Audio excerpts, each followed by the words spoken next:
Welcome, everybody. It's Thursday night, and I can't be more excited for Impact. We have got not only tonight's show, which has an awesome card, but we are one day away from No Surrender pay-per-view. So a huge weekend for Impact Wrestling, and I cannot be more excited. So much cool stuff going on with Impact. It's been awesome for the last few weeks now, pretty much the whole beginning of the year. And I know that this pay-per-view is going to be amazing tomorrow as well. So, Jeff, I'm fired up, man. It's going to be an amazing Impact weekend. Yeah, man, I can't wait. I can't wait for this weekend. The card for tomorrow night is absolutely stacked. So I can't wait for it. And we're already starting out hot with a great match on BTI. So yes, they have a Kevin Knight and Jack Price are wrestling right now. And the cool thing is, guys, you don't have to pay for this pay-per-view. If you're watching this along with us on YouTube, you can see this on YouTube as well for that $4.99 a month that they charge. So you want to get that and you want to watch it along with us tomorrow night. Yes. So much to do, so little time. But yeah, I am fired up for this. We put out tweets about No Surrender. We got responses from a lot of people in Impact, which was amazing. Macklin, Mickey James retweeted our tweet, which was incredible. We had James Storm actually retweeted our tweet. So lots of interaction from Impact folks. Heath liked the post. PCO liked it. It's so cool. When the wrestlers interact with us and just have to thank them for that. That's amazing. So I can't be more excited for this weekend. I think it's really, really going to be fun tonight and tomorrow. So, okay. I'll welcome some people in a second, and we'll get to everything. Firstly, of course, tomorrow, No Surrender. Now, special time. We're going to start a little early. Going to start at 7:30 because they have that match between Mike Bailey and Gresham on the pre-show. So I do not want to miss that. So we're going to start at 7:30 tomorrow night instead of 7:45. So make sure you guys all know that. An extra 15-minute start time so that we can get on before that Speedball Mike Bailey and Gresham match happens. And the other match that's on there too is Deanna and Giselle. Yes. So yep. 2 matches on the pre-show, so don't forget about that. So make sure you come out a little earlier tomorrow. It'd be 7:30 instead of 7:45 normal Eastern Standard Time. Then, of course, we have nothing on Saturday. And then Sunday, I believe, Jeff, we're doing Between the Ropes finally, right? Yep. Yes. We will. So we are back. We're back for our Sunday show. Missed that. So we are back for our Sunday show. That should be a big one. We're going to have a lot to talk about between the things that are going on in WWE. I'm sure we'll talk about the Funhouse because there's a Firefly Funhouse tomorrow on SmackDown. And everything happens on there. Everything that happened in this show tonight, the pay-per-view tomorrow. So much stuff to talk about. So we will do that on Sunday night. So join us at 8:30 p.m. Eastern Time for Between the Ropes. We'll have all our usual segments, Sell or No Sell. Jeff's got a grievance. Jeff's got a good grievance. You're going to enjoy it. We've got moments of the week. We've got Book Arrest, all that good stuff. So we will be there for that. We'll try to get Jeff out of here a little early, though. We're not going to stay super, super late because Jeff's got stuff going on at work. I don't want him to be, dragging and work the next day. And then, of course, we have Abby's window on Monday, which I'm sure will be a big Abby's because of the stuff that Bray is going to talk about tomorrow, which we all know is going to lead into a feud with Bobby Lashley and maybe more. We'll see. But that's big as well. So make sure you join Abby's again Monday at 6:00 p.m. Eastern Standard Time. Okay. Whew. All right. That business is all out of the way. I'm sure they're going to probably make another match for us at some point tonight, Jeff, because, just at some point. Stay after tonight if you can, because we're going to have our predictions. So predictions for No Surrender tonight, right after the show. So stay a little longer if you can. I know some of you are, overseas. It's late. If you can't, understand that. But if you can, stick around and you could play along and tell us what your predictions are for No Surrender tomorrow. So we'll do that right after the show. And I'm sure they'll give us a match. We didn't get an official match between Bully Ray and Dreamer yet. So we may, I would imagine, tonight after that big thing that they've got going on. So, all right. I will welcome some people in and we will get into the card. Match still happening here. And like Jeff said, this is a good match. Kevin Knight is a huge dude. Yeah, he's a put together dude. He's a big guy. Yeah. We got Dana is here. Derek said stuck inside with another 17 inches of snow. We had 60-degree weather today. Did you really? Yeah, dude. We got snow. We got snow last night and snow a little bit today, and we were actually delayed at my job today. So were you really? Yeah. We got that yesterday, but we didn't get much. It little couple like an inch or so, and then it changed over to rain. Yeah. So we didn't deal with too much of that. But yeah, we had, it was like 57 degrees when I left work. Wow. Gorgeous. So Derek, I feel for you, man. I am really glad we're not getting that. I know I spoke to someone who I know from the socials that lives in Minnesota. And he said they got buried like 2 feet of snow there. So that storm, I guess, that we got yesterday and Jeff got yesterday produced a ton of snow. So thankfully we didn't get that. Kevin Knight get the win? Yes. Yeah. Kevin Knight wins on BTI. James Chadwick is here. What's up, James? We got, let's see, Bonkers is here. Anthony Slade, a member of the channel. Thank you for being a member, Anthony. We appreciate that. We are live now. We're sorry we were a little late. We were chatting. Me and Jeff were yapping before we started. Zeke Lane is here. Let's see. We got Ryan is here. Chad Schrader. Motor Torque Wrestling wants to know who would win in dream matches. Kevin Knight versus Montez Ford. Sami Zayn versus Mike Bailey. That's a lot of stuff. Dakota Kai versus Killer Kelly, Masha versus Rhea Ripley. Goodness gracious. That's an interesting thing. That's something we could save for that's something we could save or do at some point for like one of our member streams. Because we don't really have a lot of time to answer all that now, especially tonight with Impact and stuff like that. So, but listen, thank you for the question. You guys want to answer that in the chat, go right ahead. But give them some of the things that you would think who would win in those matches. So, stuck on the Pokemon game, send help. I'm addicted to Marvel Snap, Derek. I can't even get away from it. It's so addicting. Jason Peace, thank you for being a member of our channel as well. Thank you, Jason. We're doing well. Jason says, hey, Jeff, how are you doing, buddy? Doing great. Aaron is here. We've got, let's see, Mark. Hey, Mark, how are you? We've got Barry Monkey 99. Glad this Jack Price is getting a longer match. Looks like a decent wrestler. James said, feeling a bit sick, but other than that, I'm good. Sorry to hear, dude. Record-breaking 80-degree weather for February here in my area today. Spring in the UK, Boomers TV. JD was ranting about Vince being back in charge. That's a bunch of garbage. So Sean Ross Sapp came out with a post earlier today and had to calm everybody down because that became the thing, and said that there's no bearing to it. There's absolutely no bearing to any of it. So again, it's people running rampant with nonsense. So no, that is not true. Let's see. The Coug is here. I'm visiting family in Texas. 91. Nice win. Nice winter day. Anthony says 80 in Tennessee. FJD. He is a clown. The drop kick from Kevin Knight to Jack Price was incredible. I was watching a live stream a few minutes ago, says Boomers. And I think I got everyone. So welcome in. If you're new to the channel, first of all, welcome. We're glad to have you. And you've come at a great time to be a part of Impact Wrestling because, we've been tweeting about it. We've been talking about it. We've been doing this for, what, Jeff, 3 years. Almost, yeah. And we've been trying to spread the word about this show. And we would ask you to do the same because they are really, really killing it. And it has been amazing these last few weeks. I mean, the chat will tell you, they're giving scores of 9s and 10s. And it's just been amazing. And they're going to have an amazing weekend this weekend. And then there's stuff like the New Japan thing that they're going to do. That's coming up with them against New Japan. I know that, I know that other company. I know AEW is doing one with them too, but this New Japan thing with Impact could be very special.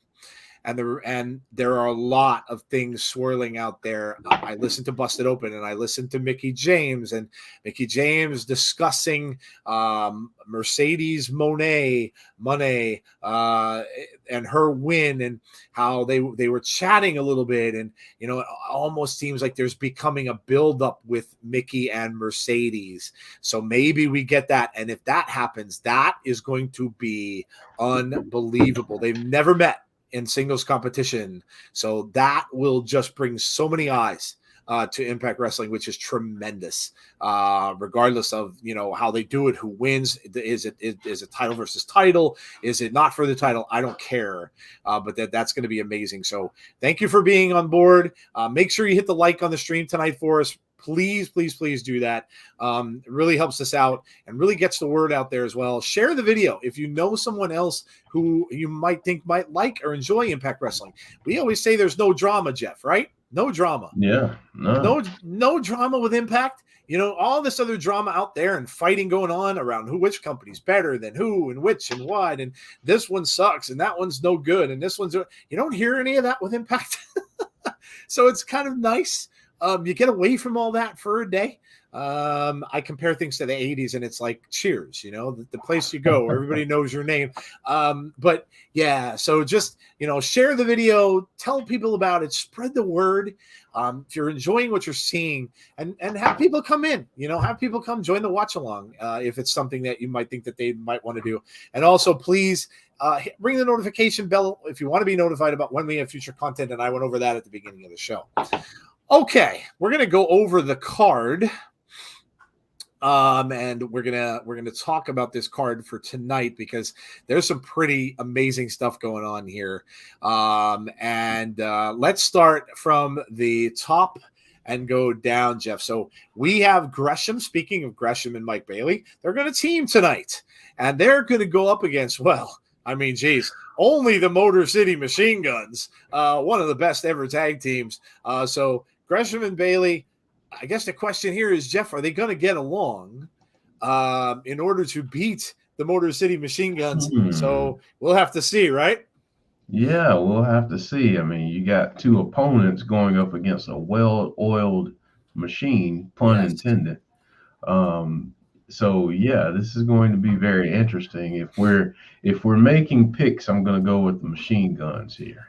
I would agree. I agree, because usually when you do this and you team up two guys that are going to be battling one another soon, something kind of tends to happen where maybe a little shove, a little elbow here or there goes the wrong way, and they get a little grief going on, a little tension going on, and then maybe a roll up by Motor City to win. So yeah, I would agree. I'm going Motor City here too.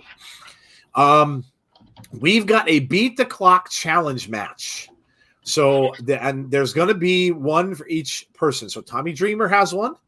Bully Ray is going to have one too. So Tommy Dreamer's is Jason Hotch. So he's one of the goons for Bully Ray. Am I right? Yes, that's correct. Tommy he's against one of the good hands. The good hands, yes. Tommy against Bully Ray Goon. But a beat the clock challenge match. We know how these work. The one who is the one to beat their opponent faster gets some sort of advantage going forward. So Tommy Dreamer and Jason Hotch, Jeff, I don't know. The only thing I'm wondering about this or curious about with these is, do they go off without shenanigans? Our favorite word. Or are things going to happen with, is Bully Ray going to interfere? Is something going to happen that's going to cause something to go wrong with for Tommy Dreamer? This may sound a little weird, but I expect Santino to lay the law down maybe a little bit with these two. I've got Tommy Dreamer straight up in this one though. Okay, I've got him. Yeah, I'm gonna agree with you there too. I do think Tommy Dreamer will yes, I think he'll win this, and ultimately I think he'll win the challenge as well, because we don't know who Bully Ray's opponent is. It'll be very interesting to see who they pick or who Bully Ray gets chosen to be his opponent. I wonder if it'll be Dango. Dango kind of inserting yeah. It could be Dango. I could see them putting someone like Bhupender in it. Because he is, they told us themselves that he's one to watch in 2023. So very true. Why not put him in a high profile match? Yeah. Of course, Bully Ray getting his name out there. Of course, yeah, that'd be amazing.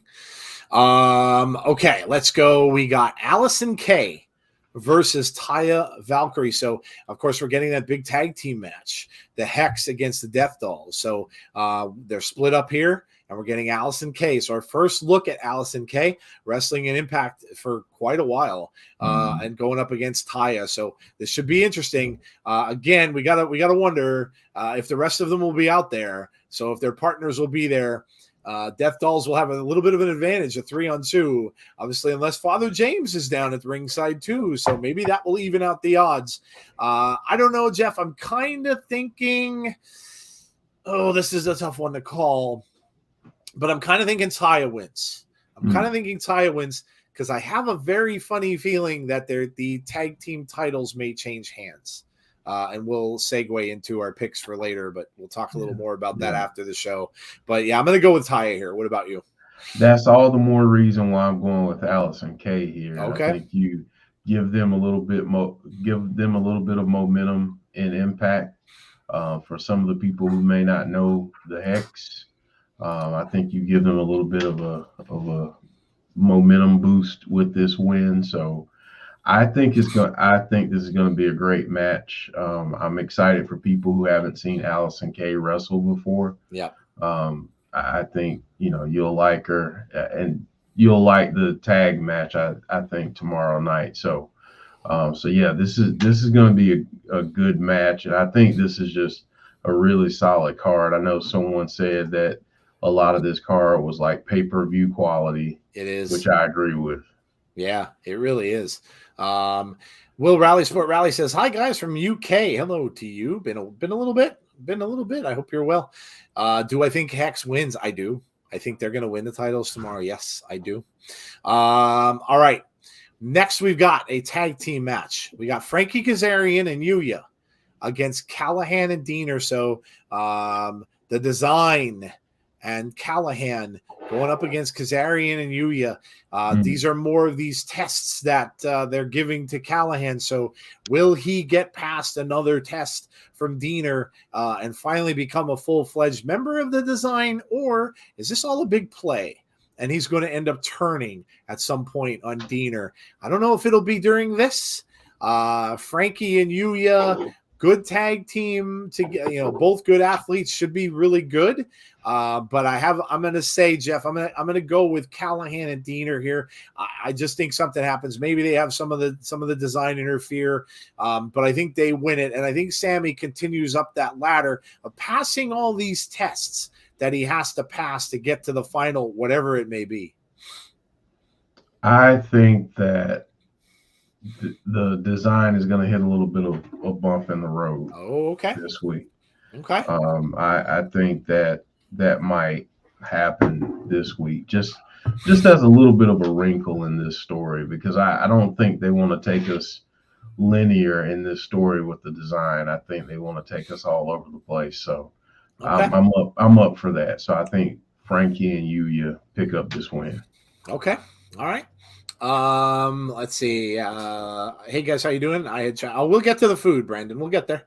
I have a feeling that Diener and Callihan will win. Jason P says, I bought Money in the Bank tickets in London. I'm so excited. That's awesome, dude. Enjoy. That'll be really fun. Okay, another Beat the Clock challenge. We won't spend a lot on this one because we don't know who the opponent's going to be. We just know that Bully Ray will be in the match. No clue who the opponent will be. We guessed a little bit. Jeff guessed as to who he thinks it could be. Listen, it could pretty much be anyone. Personally, I would like to see the Kiss Demon. There you go. Let's just hope it's not Johnny Swinger. Or he's going to have. I was going to say Johnny Swinger or Zicky Dice too. Let's hope that's not the case, or he's going to have a very easy match and a very quick win. So yes. All right. Let's see. Ahmad. Hello, Ahmad. My birthday is next Tuesday. Well, happy early birthday to you. Joe, wonder if it'll be Joe Hendry, said John Kessler. I'd be down for that. And then finally, not only do we get all this other good stuff, but we have a Monsters Ball match tonight between Trey Miguel and Crazy Steve. This is going to be insane. Crazy Steve going. I mean, he's been in decay for a while. But Crazy Steve is really kind of taking it up a notch with the supernatural stuff these past 3-4 weeks.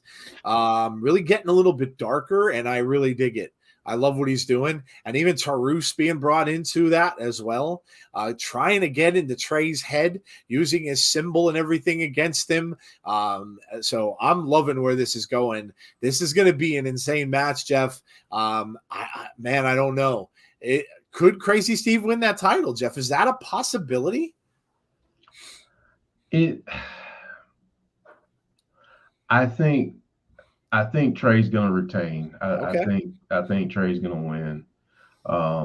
Just because I feel like they're trying to do some different things with Trey and really establish him as this heel that he just changed not too long ago. So I think that's where we're going. I think they're going to keep establishing him.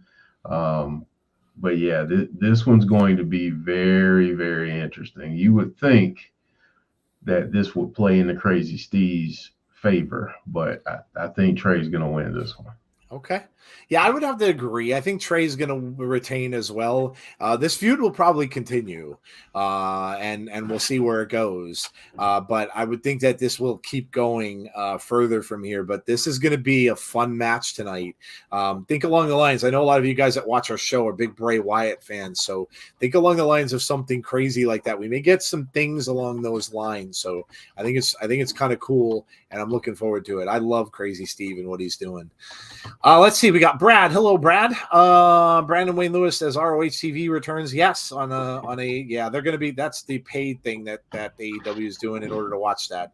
$9.99 a month. Little steep. I think. Where's Bubba Ray? Well, Bully Ray. He's at the show. He's there. He'll be on tonight. Actually, if it was on tomorrow, I think Crazy Steve might win. But today, no. He wrestles tonight. Yes, Brad. He will be on the show. Well, there is your card. That's what we've got tonight. And of course, we will be going and doing our predictions for No Surrender afterward, which I'm sure we'll get a match or two made on tonight's show because that they always do that. Always do it. Always do it. It's like clockwork. So, but stick around afterwards. We'll go over all our predictions for No Surrender. So make sure you stay around and you can play along. Okay. So there you go. That is what we've got on tap for the card tonight. Jeff, well, listen, I think we all know what time it is. I think it's that time of the night where we talk about our second favorite thing. Yes. And that is food. So there you go. Wrestling and food. They go together like, I don't know, but like peanut butter and jelly. But what did you guys have for dinner today? Let us know. I know some people are shouting it out already because you love this segment so much. Talk about food, get everybody hungry. Let us know what you had. Dinner, lunch, breakfast, snack, doesn't matter. We don't discriminate against any kind of food. Let us know what you made or what you ate, what you made. Maybe you made yourself dinner. Let us know.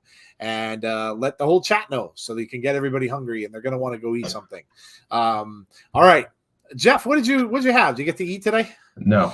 I had a Subway sandwich for lunch, but I did not have dinner, and I didn't eat dinner last night. So yeah, this whole weight loss thing has been a little bit crazy, but I don't have an appetite really anymore. So yeah, it's all. What kind of Subway do you get? I mix it up. Today I got the steak, the Philly steak, and I got spinach, tomatoes, olives, little chipotle sauce. So nice. It was good. I like the chicken teriyaki from them. Yeah, it's good. Good. Yeah, that's probably my favorite from Subway. Yeah. All right, let's see. Gammon joint with eggs and chips, says James Chadwick. Bully Ray's doing something with Matt Cardona in NWA. Chinese food, even though I said it earlier, it's all good. That's what I had too. My wife made homemade Chinese food, so I had it's like chicken with some broccoli and ramen, and sauce. It was really, really good. So Chinese for me too. For breakfast, I had biscuits and gravy for McDonald's and had some spicy sweet chili Doritos for a snack.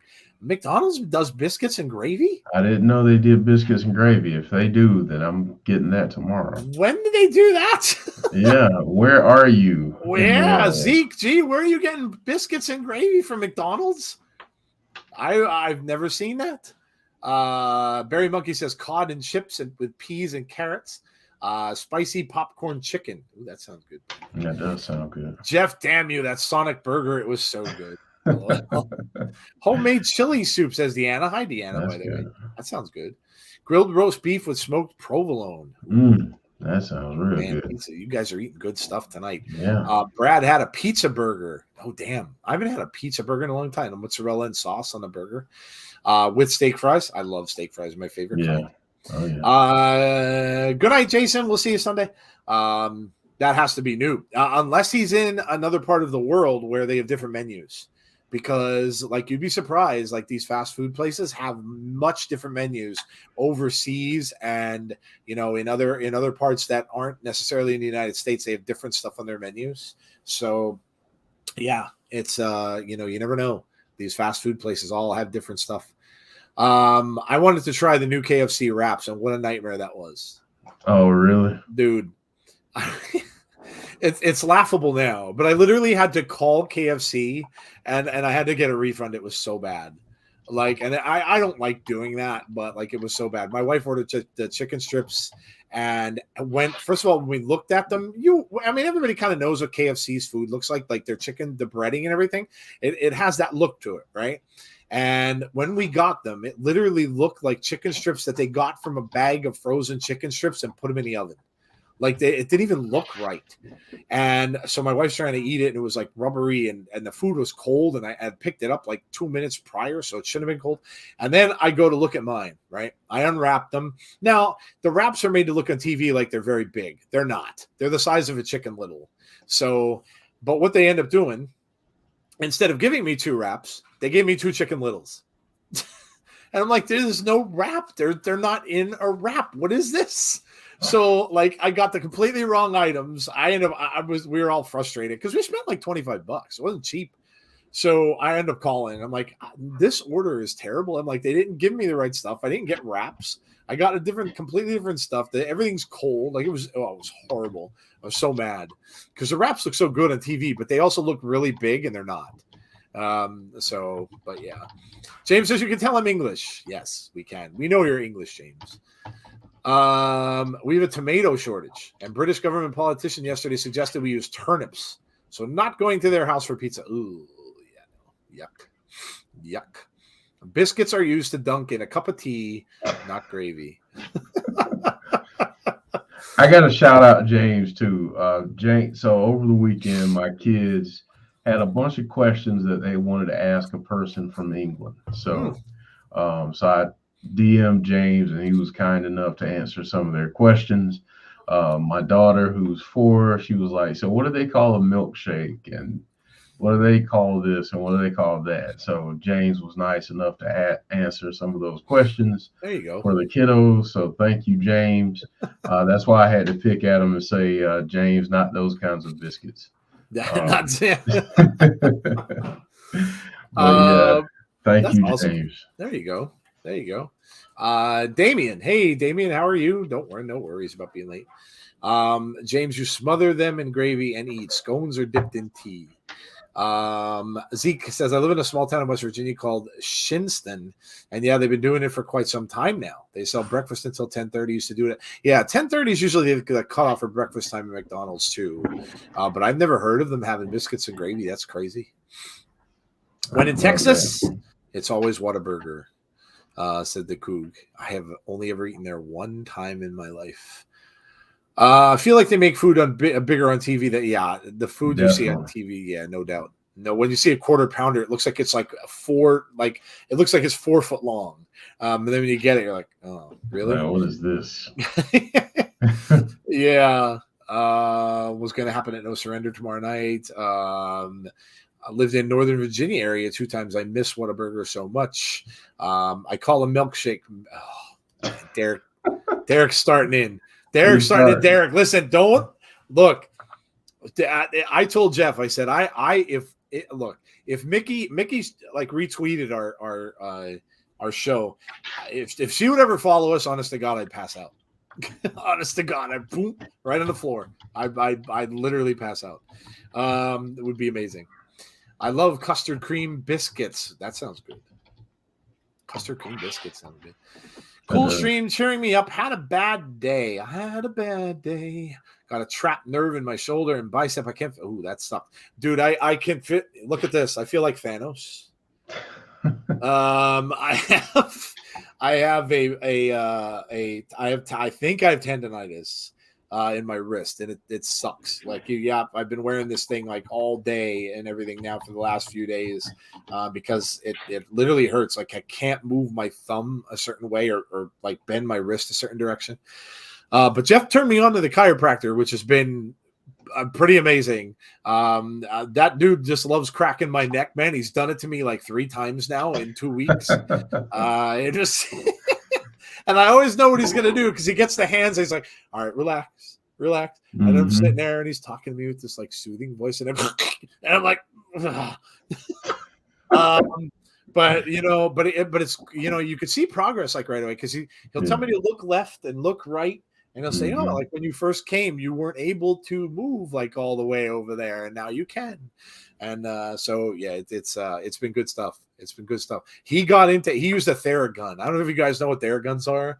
He used a Theragun on my back. Now the first week he did it all nice and gentle, like on the and then they gotta be nice. They gotta be nice the first time, and then the second time they get you. He starts talking to me about random topics. He's talking to me about AntMan because I was telling him about the movie, and he's like, "Now I'm gonna go in a little deeper this week, a little deeper." Well, little did I know that little deeper with a Theragun is like literally you're vibrating. Like my face was like, like because he's like it hurts like right up in here where he did that. Like he pushed in so hard with that thing. I'm like, oh my god. But when he was done, like you ice it up there and everything like that. And when he was done, it feels amazing. Yeah. So yeah, I have to thank. I was listening to an episode of Abby's, and lo and behold, I mean, see the things you can learn listening to like Abby's Window or any of our streams. You learn about the benefits of chiropractic medicine, which. But yes, it's I would tell anybody if you're having any kind of troubles with that. I know, years ago, like my mom used to go, man, probably when I was a young man, a while ago, and it was looked upon as like voodoo medicine almost. Like doctors didn't like them and they never recommend them to people because they didn't like the way they would do things, but it's really come a long way. So it's good stuff. But yeah, I hope you get better, Will. I know pain is not fun, no matter where it is.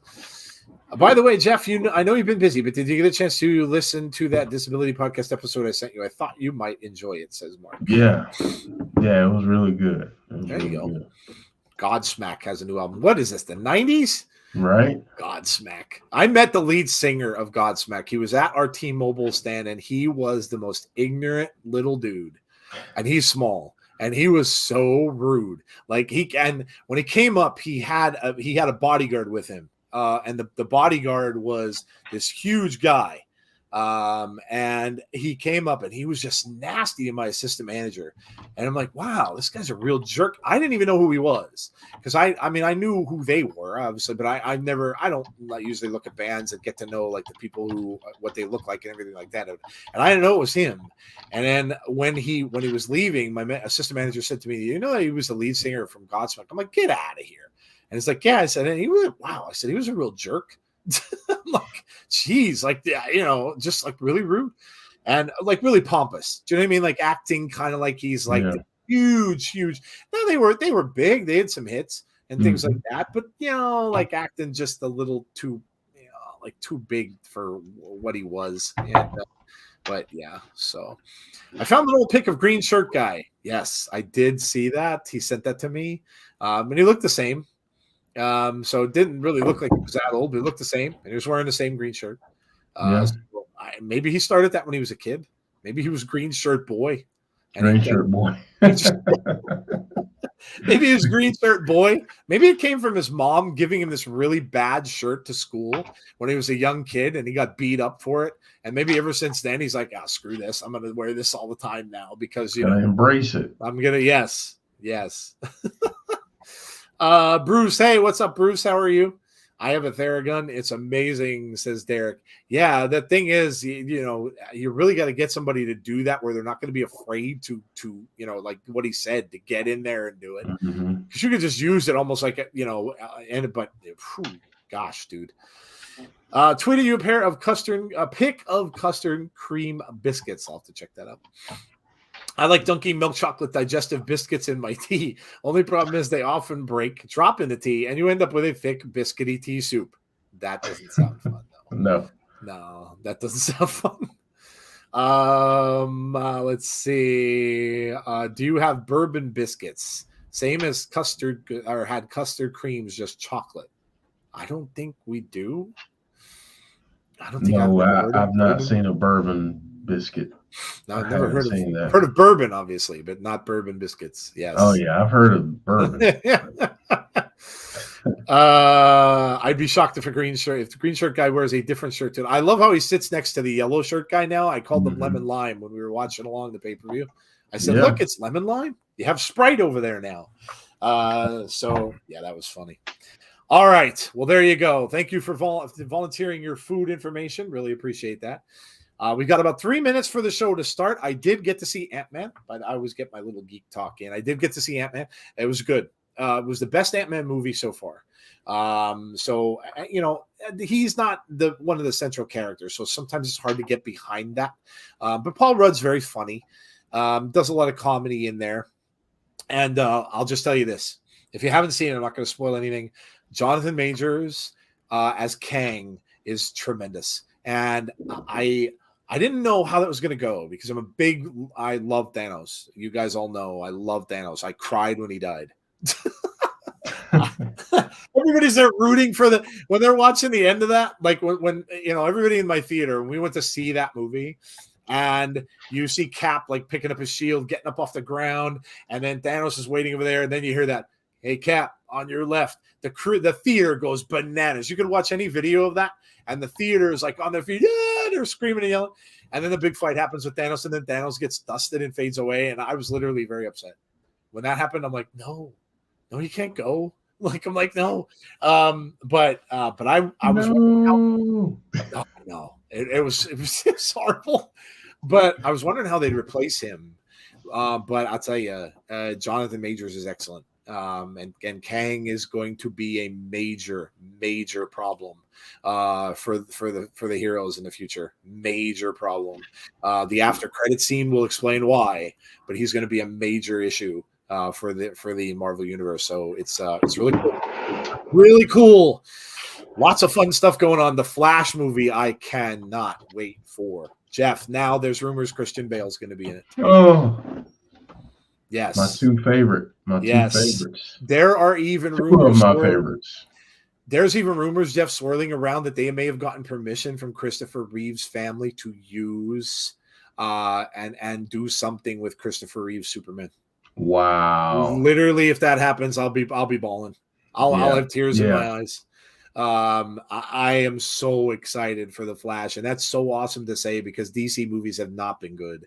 Yes. The Batman I enjoyed with Pattinson. Yes. I like that. Great. But other than that, they've been rough. So I am really excited for the Flash. Joe knows how I feel about DC. Oh my God, how heartbroken I've been. So yeah. Dude, I'm like you. I grew up reading, like, I always liked Marvel. I had my favorites, and they were odd. I love Fantastic Four, love Doctor Strange. I was a Spider-Man fan, of course, when I was a kid, because when you're 7, 8, 9 years old, who wasn't? But the DC heroes, so Flash, Batman, Superman. I loved DC. I always did. And I know they weren't as relatable because a lot of them were like gods, but man, I am just, and it's been a mess. Zack Snyder's stuff, love it or hate it, but I'm just thrilled that James Gunn is doing it. Love his Guardians of the Galaxy stuff, and I think it's going to be really, really good. So, and Michael Keaton, Jeff, oh my God, he's my Batman. Like that's. Man. Oh, when I saw him on the screen that trailer, and he goes, "I'm Batman." I'm like, Batman. Oh, I absolutely love it. I love it. Dude. I love it. That's what got me. That's what got me. Oh God, how could it? Like honestly, because Heather just brought up this point, all of the controversy surrounding the Flash and Ezra Miller. Like, I honestly, Michael Keaton got me. Oh. I had said I wasn't going to watch it, but Michael Keaton got me. Yeah. Just because I want to see what they do with Batman and in its different iterations. Yes. Throughout the movie, I want to see what they do. So, me being the huge Batman mark that I am, I got to see for my Batman. My Batman. Jeff, you even got Affleck in the gray and the blue suit.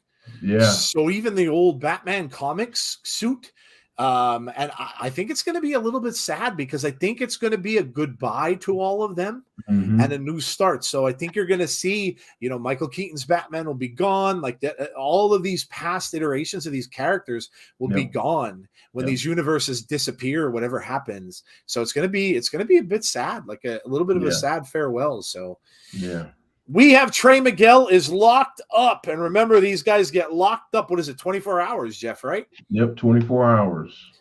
Locked up in those rooms for 24 hours. Kind of like Aaron Rodgers, except Aaron Rodgers did it voluntarily.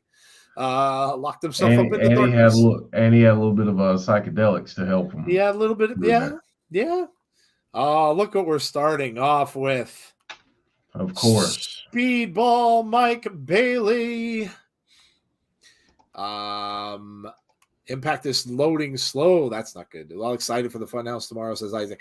Yeah, I'm curious to see what happens. I'm sure it'll be the intro to the feud between Bray and Bobby Lashley. So I am very excited about that. Very excited about that. I think it's going to be awesome. I think it's going to be the formation of Bray's faction that everybody wanted. And I think it's going to be Hurt Business versus Wyatt 6, if that's what it's called. But we'll see. We'll certainly get stuff for tomorrow about that. I'm sure a lot of people will share that with us when we're watching along and doing the Impact pay-per-view. Jonathan Gresham. I love that mask. Me too. It's Absolutely. A badass mask, yes. Conrad in the chat. What's up, Conrad? Hey, Conrad. Oh, man.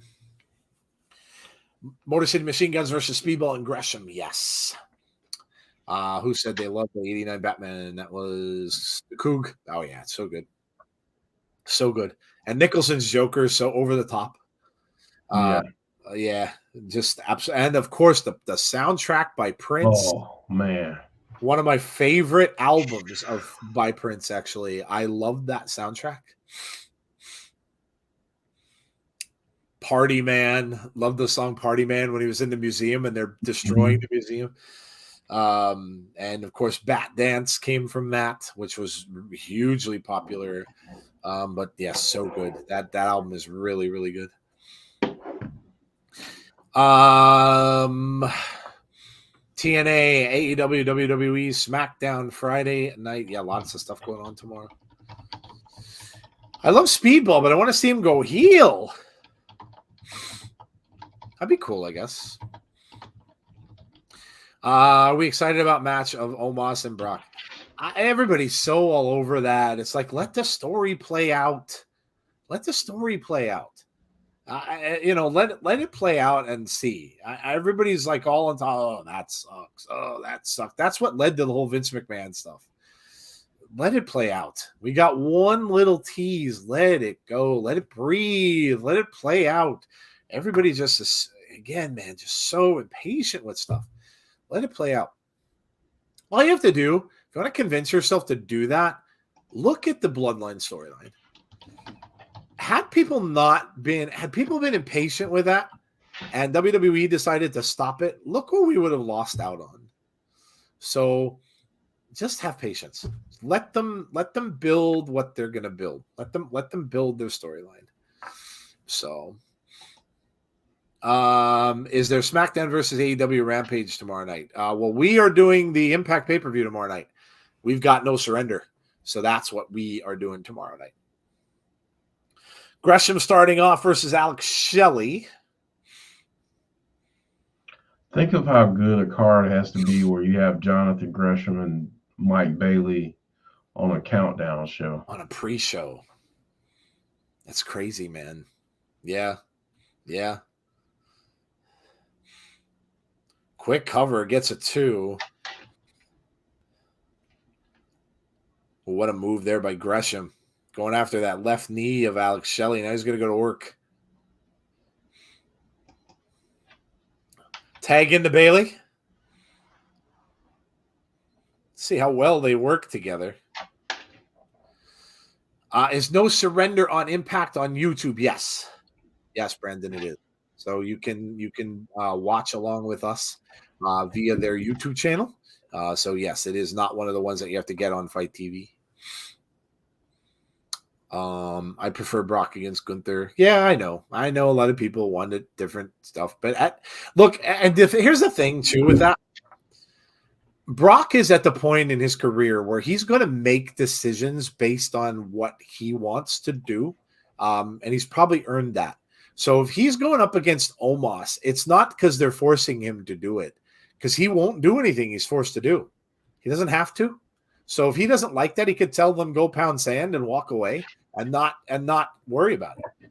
So they're not forcing him to do anything. Maybe he wants to help put Omos over. It could be that simple. The other thing I would say too is if you book Brock versus Gunther, who's going over? Right. Who's going to win? Who do you put over? You don't put the IC title on Brock, do you? Right. You know, what do you do with Gunther? Because if you have him lose, then people are going to say that the dreaded B word about Gunther, just because of who he loses to. If you have Brock lose, then it's like, okay, does he lose some of his luster the next time you try to bring him in as a main attraction? So it's just a few things to kind of think about. I mean, I'm not completely shooting it down, and I understand. I mean, it's not one where I'm like thrilled to see the match, but it could also be about what they're trying to do with Omos going forward. So yeah, and the other thing too, sometimes you have to think a little bit outside the box. Maybe this whole Hurt Business thing won't happen at Mania. Maybe it'll be Bray and Howdy against Bobby and maybe one other person, but maybe the Hurt Business comes and attacks them and causes them to lose. Survivor Series. Yeah, and then maybe they do the same with Brock, and maybe they attack Brock as well.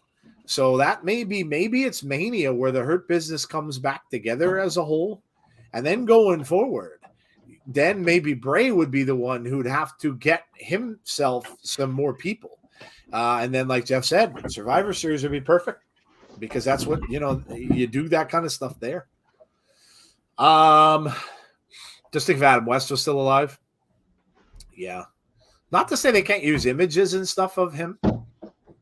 They could do a lot of stuff with that deep fake technology now. It's crazy. We've got Chris Sabin in the ring. Gresham is coming back in. Speedball and Gresham are working pretty well. Big right hands from both men. Rights and rights and rights and rights and rights back and forth. The grimace on Sabin's face. Gresham says, just bring it. Says, come on, come on. Sabin's trying to come out, and Gresham just wants more. Now Gresham getting angry here. Whipped off the ropes into the corner by Sabin. Jumps over Sabin and ducks under Shelley. Shelley goes for a kick. Look at that from Gresham. Wow. An amazing sequence there for Gresham. Brock versus Gunther would be a money match. Glad Gresham getting a chance at Impact. A great former Ring of Honor champ. Yes. Stokely Hathaway was looking like one of the Joker's henchmen on Dynamite. What did you think of the Tony Khan announcement? Thought it was just mad, but gonna give it a chance to see what it's like. You mean about the interview show? Yeah, I mean, I don't know, something different. I guess if you want to get to that, I don't know if that's kind of, similarly to what WWE's doing on the biography stuff, except it's not live. They're that's a kind of a, so I who knows? I guess it's something different to try, something different and new. So it's also a way to maybe attract new fans too. Yeah. Because you have a lot of people who love the reality TV show stuff and they get connected with these characters, and maybe it's a way to, convert them over to Dynamite or Rampage. So yeah. Yep. I'm sure that anybody who's an AEW fan, and like Jeff said, and they're fans of those particular wrestlers, they want to know more about Adam Cole. I'm sure they'll tune in. Gresham has Sabin way up in the air. Gresham wants to tag out here to Mike Bailey. And Saban trying to go the ahead. other thing I was about to say is if the company is willing to pay that cash money, Yep. I'd do it too. Yep. Yeah, absolutely.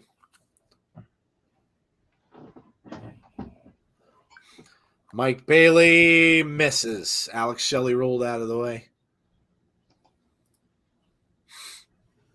No surrender card is loaded, as are the Saturday and Sunday tapings. Yeah, they are. Yeah, I saw some of that too. Yeah. A lot of it involving Kenta. Yes. Which is impressive itself. Oh, wow. What a move. Yep. Bailey in there with Saban. Ooh. And rolled right into a submission after that. Bailey took down Saban and then rolled Alex Shelley right into this submission maneuver that he's got locked in. Shelley, very close. Nope. Grabs the bottom rope and escapes. Where is Jay White going to land? No idea. No idea. I would imagine I loved when Jay was in Impact. I would imagine it's going to be probably either WWE or AEW. I would imagine. How cool would it be, though, if he ended up in Impact? Oh, my God. I love it. He was fantastic in Impact. I'd love to see him back there. Absolutely. Even if it's, they signed him for a few years. I'd love Jay White to be in Impact. Just another huge name that brings him more attention. I love it. But yeah, Brock does what he wants, and I'd like to see someone try to tell him otherwise. Think it's a swerve. What's a swerve, James? That match. Oh, yeah. I thought No Surrender was just on Fight TV. It's on YouTube pre-show. Did you mean? No Surrender is on their actual YouTube show. This is one of the smaller pay-per-views.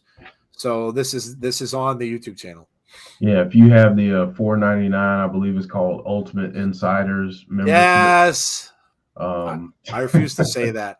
I refuse to acknowledge that. If you have that level of membership, then you get this one as a part of your membership. It's the $4.99 one as opposed to the 99-cent one. Yeah. Yep. Allison K versus Taya tonight. Yes. Yes. This has been a hell of a match to start the show. I figured it probably would be. This just going around and back of each other trying to get a move on. They can't. Finally, Shelley stops that with a back elbow. But now he grabs onto that knee, and Gresham takes him down. Saban, well, that was Bailey to Saban, both of the machine guns down on the outside of the ring. And look at this. Gresham and Bailey are working together very well. Machine guns have been laid out. I like Brock versus Omos. It's going to be a slaughter fest at Mania. Shelley tweaked his knee. It looks that way. Speedball killing it. Look at this. Oh, double drop kicks. Down go the machine guns. And look at this. Moves from Bailey. Gresham's got a... He's got that submission hold locked in. Shelley is right in the middle of the ring. There's nowhere to go. There is nowhere to go. Alex Shelley trying to roll him over. Bailey pulls him back. And now Mike Bailey, with the knees. That could do it. Man, Shelley kicked out. Shelley able to kick out. I thought it was over. And look at this. Look at this. Shelley trying to escape. Now Saban, gets speedball and plants him on top of Jonathan Gresham. This is awesome, Chance. Yes.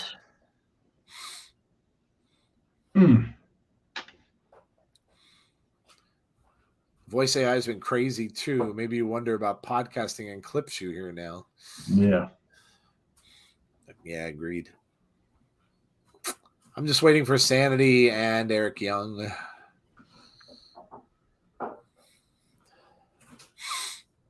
There's the miscommunication. There it was. And now they're going to take advantage. Sabin and Shelley, look out. Doing what the guns do, but Gresham. Uh-oh.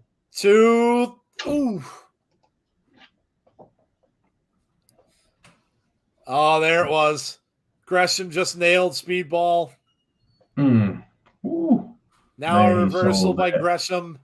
Man, Sabin holds on. Sabin with a big DDT. He sold that too, buddy. He really did. Darn near landed on top of his head, planted there for a minute. Looks like Sabin's going to... Oh, here they come with those double kicks to the midsection. No one does this stuff better than the Machine Guns. The double teams. There it is. Motor City wins.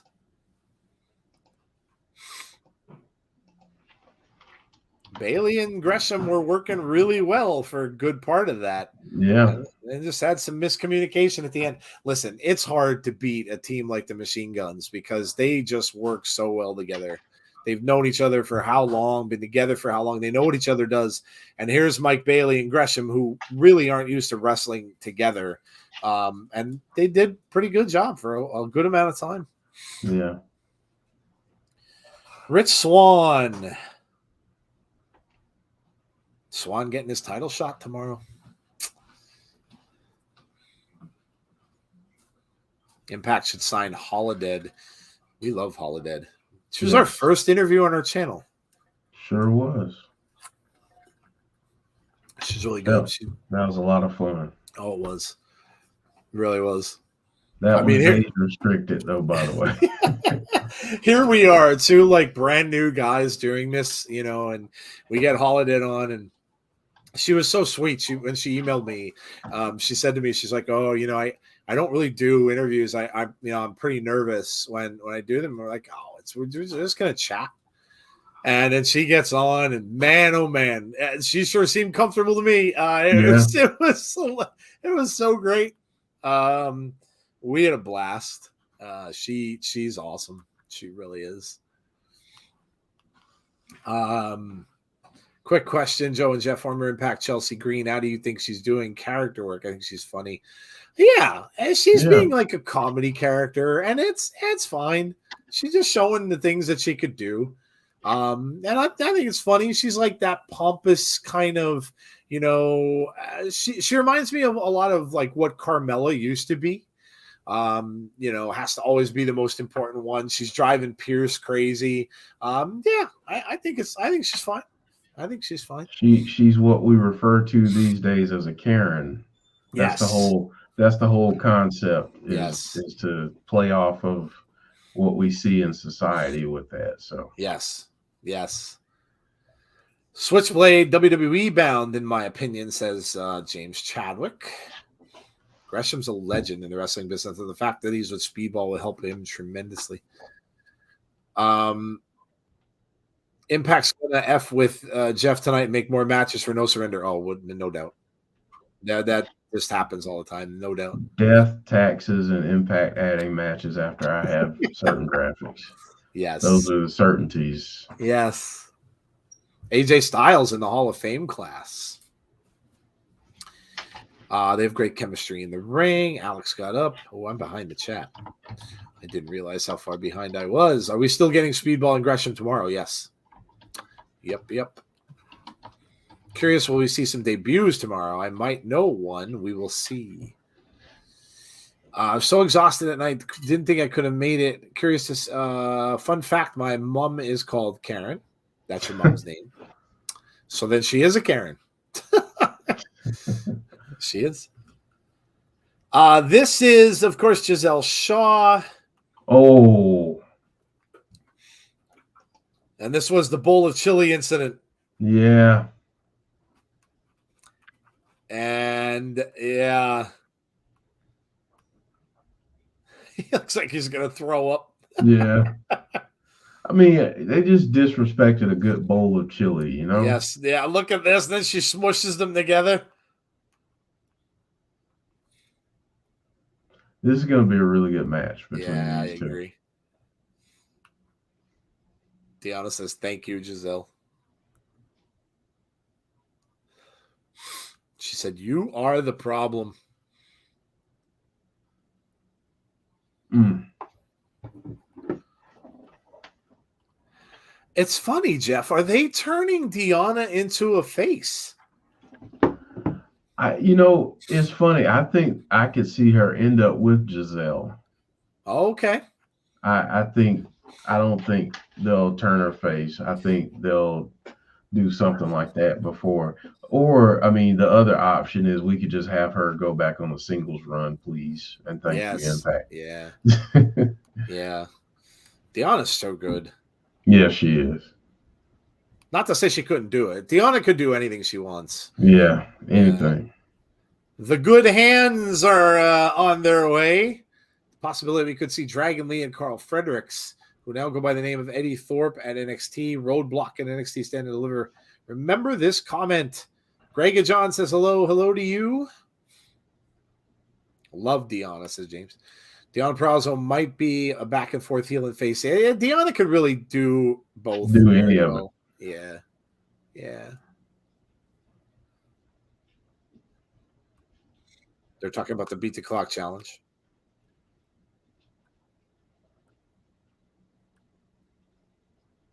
I call these guys the goons. They're the goons. Bullies goons. Bullies goons. EC Dub. I vote Tommy Dreamer. Was Deanna originally a face? Was she in NXT? Trying to think. I can't remember that far back either. I don't think so. Tazzy would probably know. I can't think. Let us know, chat. Was she a face in NXT?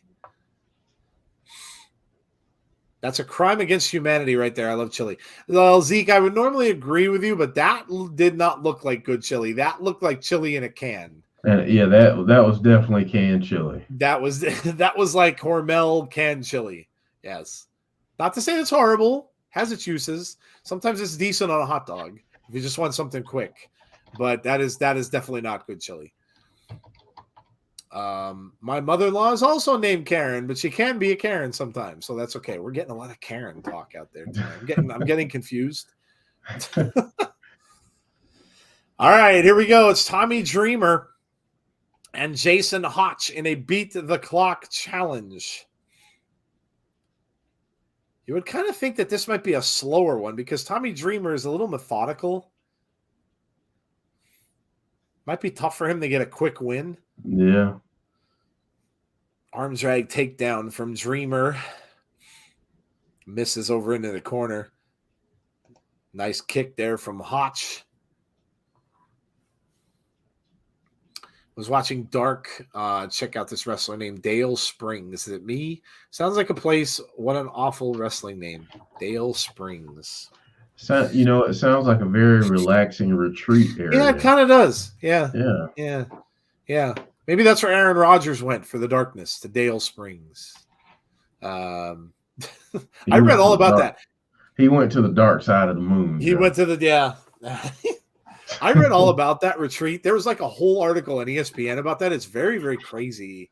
You go in complete darkness. Wow. Lou, look at that move by Dreamer. Is this over already? It is? Wow. Dreamer gets the win in 1 minute and 15. Damn, that was a lot faster than I thought it would be.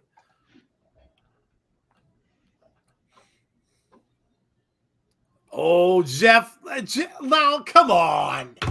Come on. They just said Bully Ray's going up against Gujar. Really? Dude. Oh, gosh. Wow. Oh, look who it is. My night is made. It's Joe Hendry. Oh, I want to talk to Joe. We want to talk to Joe Hendry. You need to come on our show. Yes. Somebody clip that and tweet it at Joe Hendry. Yes. Please. Joe Hendry needs to come on our show. He does. Yes, Heather. Apparently, it was a shot in the dark by me. So yeah, Jeff predicted that. I believe. Look at that kid. I believe in. Look at these guys. I'll believe it in Joe. Oh, come on. Everybody booing Moose. Yes, boo Moose. I need a Joe Hendry shirt too, Brandon. Yeah, Joe Hendry, yes.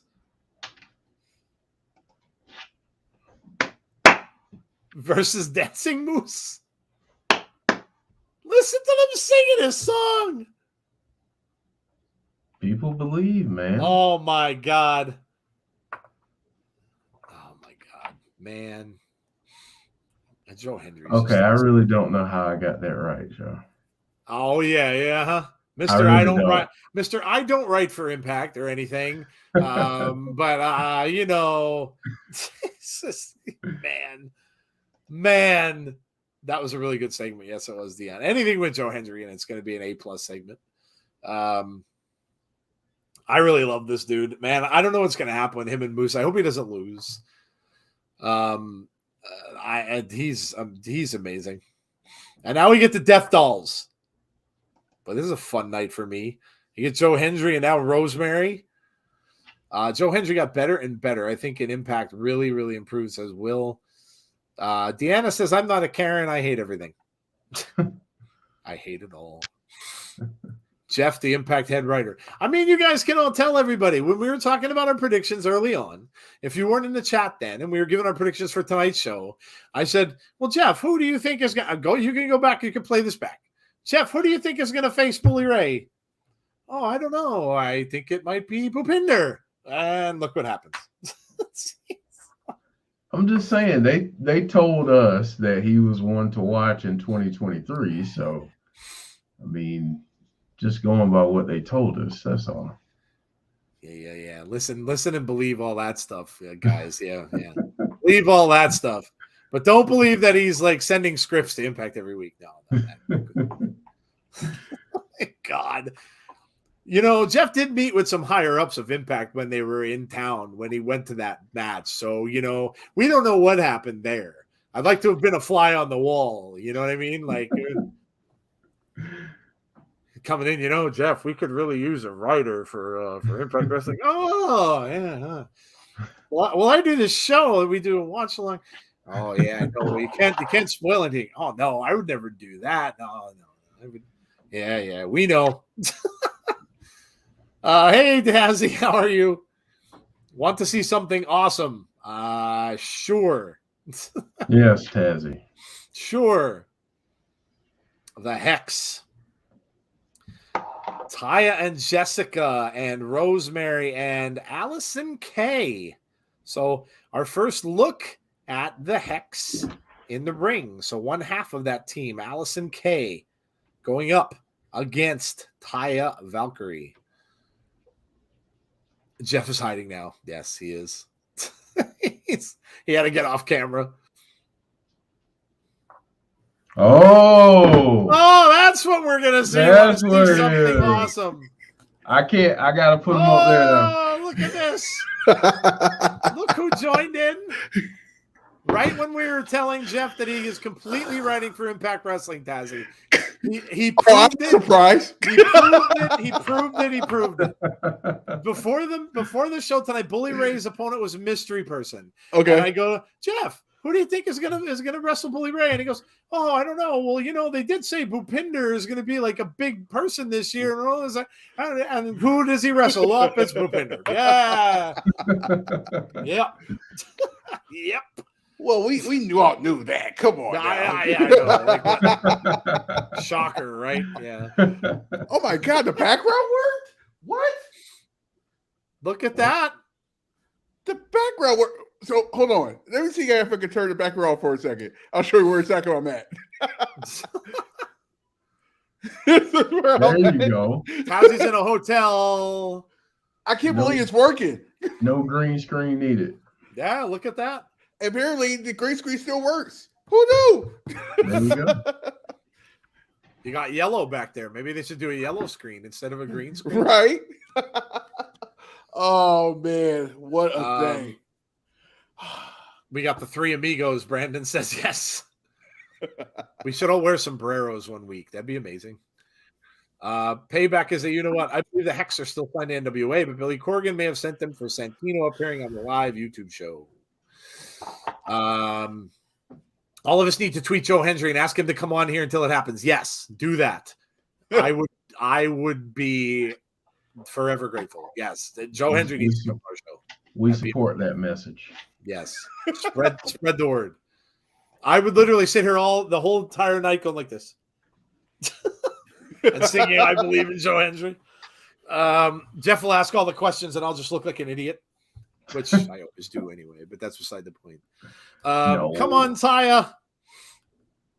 Taya looking good here so far against Allysin Kay, who was in trouble in that far corner. Taya firing herself up back over and that double knees. Allysin Kay is in trouble. Tazzy, you would probably know this. Was Deonna, we were just asking everybody, was Deonna a face or a heel when she was in NXT? I consider her more of a heel in NXT. Okay. Yeah. Okay. Yeah, she was more of a heel. Okay. Yeah. Jason Stoffer says, hi, Tazzy. You pulled off the surprise. Welcome back. Welcome back. Well, technically, I'm not really back. Technically, he's still away, but he's back here. Yeah, I'm back here. Yeah. We officially start the games on Saturday, so I have. Nice. Of course, tomorrow we're doing a get-together, a bonding barbecue tomorrow. A bonding barbecue. Okay. Hey, just so long as there's a lot of good food involved, that can bond a lot of people very easily. I have had some great food here, and I've been like balancing out. So when I do go out, I'm eating bad, but when I get back in the room, I have some salad and vegetables. So basically, I have a stove and a refrigerator in here, and I was like, let me put some fruit in here and stuff like that instead of all the other stuff where we normally put in the refrigerator. So you offset all that bad food with some fruit. So yeah. There you go. I found out there's a White Castle here. I am going to White Castle before I leave here. Oh, you know what, dude? If you go, you need to try that they have cream soda Coca-Cola that is only at White Castle. It's the only place you can get it. So try it. I just saw an ad for today. White Castle is amazing. We have no White Castles near me. None. So here's the funny part. So last night I was like, what movie to watch? Oh, Haran Kumar. There you go. There you go. All I need was the other stuff. Anyway, Zeke says, welcome back, Tazzy. Mark says, well, look who it is. Now the party can begin. Alicia says, hey, Joe, Jeff, and my dog, Tazzy. My boys are reunited. And it feels so good. It feels weird not having a microphone. I don't know what's doing here. Jeff, he doesn't send them any scripts. They call him for ideas. Either way it happens. Yes. Either way. What was that? Allysin Kay is in a world of trouble, just trying to get over the ropes. Taya has been pretty dominant in this match. Referee looking at asking Allison whether she wants to quit here. She's using her arms, gets over to the ropes, so has to release the hold. Valkyrie chants. Valkyrie. Taya, or Tazzy. Tazzy, if you go back, you'll be stuck in the bathroom for the rest of the month. LOL, says Derek. I had some moments during this last 2 weeks. I do say this. These 2 weeks went by so fast, I feel like I'm being back in California. Oh, get this. I got some news before I left. Uh-oh. Breaking news. I just found out my parents is moving. Oh, jeez. I just like, they're like, we're moving. I'm like, oh, okay. And the way they say it in the beginning, it was like, oh, they just moving down the street or something like that. And then she was like, no, we're moving far away. Like, where are you moving to? Tennessee. That's halfway across. That is across the country. What are you doing? That's Tennessee. Tennessee. Quite a move. So What? I'm here to tell you guys. My dad's from Memphis, so he wants to go back to his old state apparently. So. Oh, okay. I'm like, oh, You said he's from Memphis? yeah. Hey, when you visit, barbecue, buddy. Memphis barbecue is where Memphis it's at. barbecue, exactly. Oh, Marty Bell just provides a distraction, but now Taya or Rosemary rather goes after Marty Bell. Allison K with a move here that might finish it. 1, 2. Allison K gets the win. Oh. Distraction provided by Marty Bell. Rosemary took her out, but it was too late. And Ray Walt says, what does this mean for no surrender? Marty Bell laughing at the Death Dolls on her way out. I hope she falls. She almost did. She has really high heels on. She almost did. Uh-oh. Rich Swan and Santino and Josh are going to do a contract signing. This might be the most friendly contract signing we've ever seen. Or is it?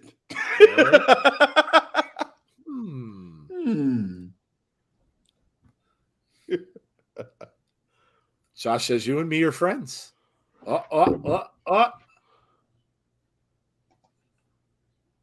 Oh, Josh said he doesn't have it in him. That's not good. So much for this being the nice contract signing. That just doesn't exist. I should have known. Yeah, I should have known better. That doesn't exist. You don't ever have good contract signing. Never, ever. Cazzy needs sliders. What do you mean, like the slider pants that people wear underneath their pants, their jersey pants, or you talk about sliders that's in a sliding, like a slider, like throwing the slider, or which kind of what is Josh talking about? Contract signing never end well. No, they don't. They do not. And now Rich is mad. You know what I want? I mean, this is completely out of the blue, but I really want a pair of those red boots that Seth Rollins has. I really do. The Astro Boy boots, I think they call them. I really want. I really want a pair. God. There's no way they'll make a pair to fit my size 14 foot, but I really want one. Here's the crazy part.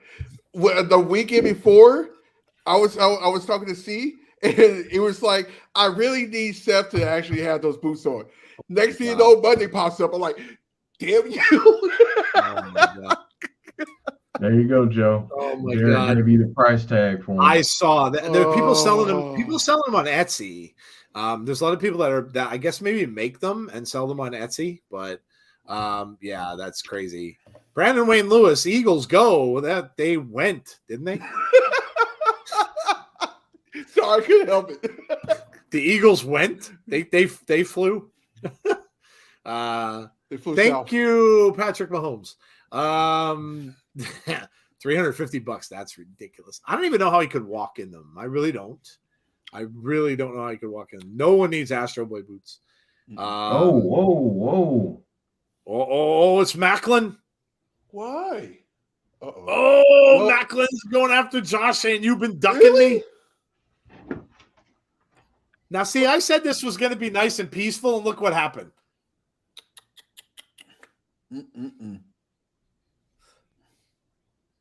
Look what you did. In my Steve Urkel voice. I'll tell you a funny story about Macklin. Jeff, you'll get a kick out of this. I'm tweeting out stuff about Impact, and I tag the wrestlers when I can, if I could fit it in. The design is on their way out. And I tag Macklin, right? So I had his Twitter. And then he retweets, but he puts hashtag Macklin up at the top of the tweet. So I'm looking at this and I'm like, does he not want me to tag him? And maybe he just wants me to put hashtag Macklin. So, and then someone retweeted my tweet. And then he did it again. And he put hashtag Macklin at the top. So here I am thinking, is he getting like upset that I'm tagging him? Like, I don't want to upset the dude. Like, I don't want to. Well, then I took it out, and I'm like, all right, I'm deleting this post because now I don't know. I don't want him mad. So then I went back in and I put hashtag Macklin instead.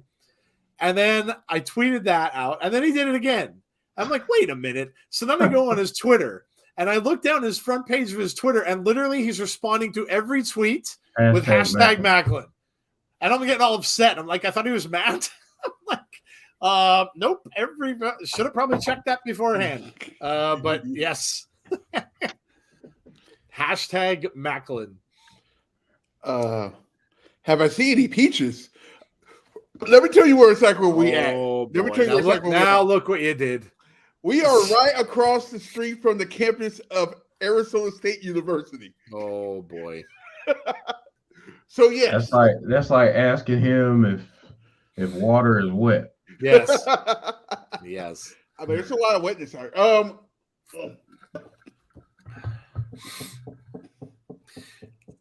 The design is here before Tazzy goes into the peach thing. Yeah, I might have to stop that conversation. Stop that. Yeah, thank you. Thank you. You're gonna see something come out in the newspaper where Tazzy is and say, "Stranger invades local college." Oh man. And then you're just gonna see Tazzy's face will be blurred out with a big peach on the picture. You'll just see a big peach on shoulders. Keep pushing Sammy down. Frankie Kazarian and Yuya. Oh.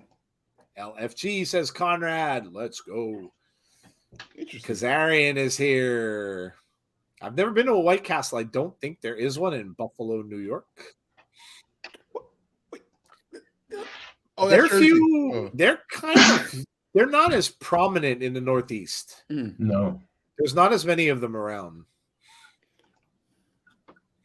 Brandon Barnes. Just wait for the knockoff boots. I'm telling you, I don't know how people can walk in those things. They've got to be so slippery on the bottoms because there's no grips. They're just, when you look at the bottoms of them, they're just flat. If he would step on ice or something, he's going right down on his head. Like I don't even know how he could walk in those. Yeah, especially if he was in the parking lot at my job today, he would have been skating right down. Yeah, Jeff, we need Joe. We need Joe in them shoes. We do. We need Joe. Yeah. Oh my God! And then I'll have to be filming it, and I'll be falling on my ass like every 2 seconds. Oh. And I'll just film it. I'll put it on the channel. Old man falls down with stupid boots. That's what I'll call the video. Each boot weighs 3 pounds each. So not only are they going to be slippery, but they're heavy as hell. Heavy. Great. That's a great combination. That's a great combination. All right, here we go. We got Callihan climbing in the ring, going first against Frankie Kazarian. Callihan kind of talking to Kazarian, and Diener shouting out orders, saying thumbs up and thumbs down, and out Callihan goes to work. Big elbow to Kazarian. Down he goes. Buffalo doesn't even have Carl's Jr. We don't either. Yeah, we don't either. I love Carl's Jr. and Hardy's. Yeah, we don't have them either. I was going to say, would it be called Hardy's instead? But obviously, you get one at all. Oh, yeah. Oh. We don't have it either. No 5-star burn for you. That's right. Nope. We had, like, right before COVID, there was a gas station that had a Hardee's in the other side of it. They were there up until COVID. And then when COVID came, they moved out of there. I loved it. They used to have dollar sliders that you could go over and get from 2 o'clock till 6 o'clock. That were amazing. Like amazing. And they were doubles. So they were double cheeseburger sliders that were awesome. I absolutely loved them, and they were cheap. And the food was good. But yeah, unfortunately they left after COVID. They went out of business. It's a darn shame, man. I know. Whataburger's the best. So Joe and Tazzy, I'm not sure if you saw it, but apparently DC Defenders are the top XFL trending team on Twitter. I haven't seen any of it, dude. Honestly, I watched the USFL when I was a young man when that first came out, and I mean, and that's when they had a lot of good players there. They had Herschel Walker, Steve Young. I was actually trying to be a fan of the LA Express, but I don't know, man. I can't get into summer football. I just can't get into it. It doesn't. It's just, I don't know. It just doesn't do it for me. He'd be here more than 1 year. Yeah, it just doesn't do it. I'm just I like NFL football. I like it that time of the year and stuff like that. When Super Bowl is over, then that's the end of football for me. I don't know. I probably won't watch that. I'm not a big fan. In-N-Out Burger. If I see one more In-N-Out Burger anywhere. Oh, their fries. One thing I don't like about them is their fries. Their fries is terrible. They're so.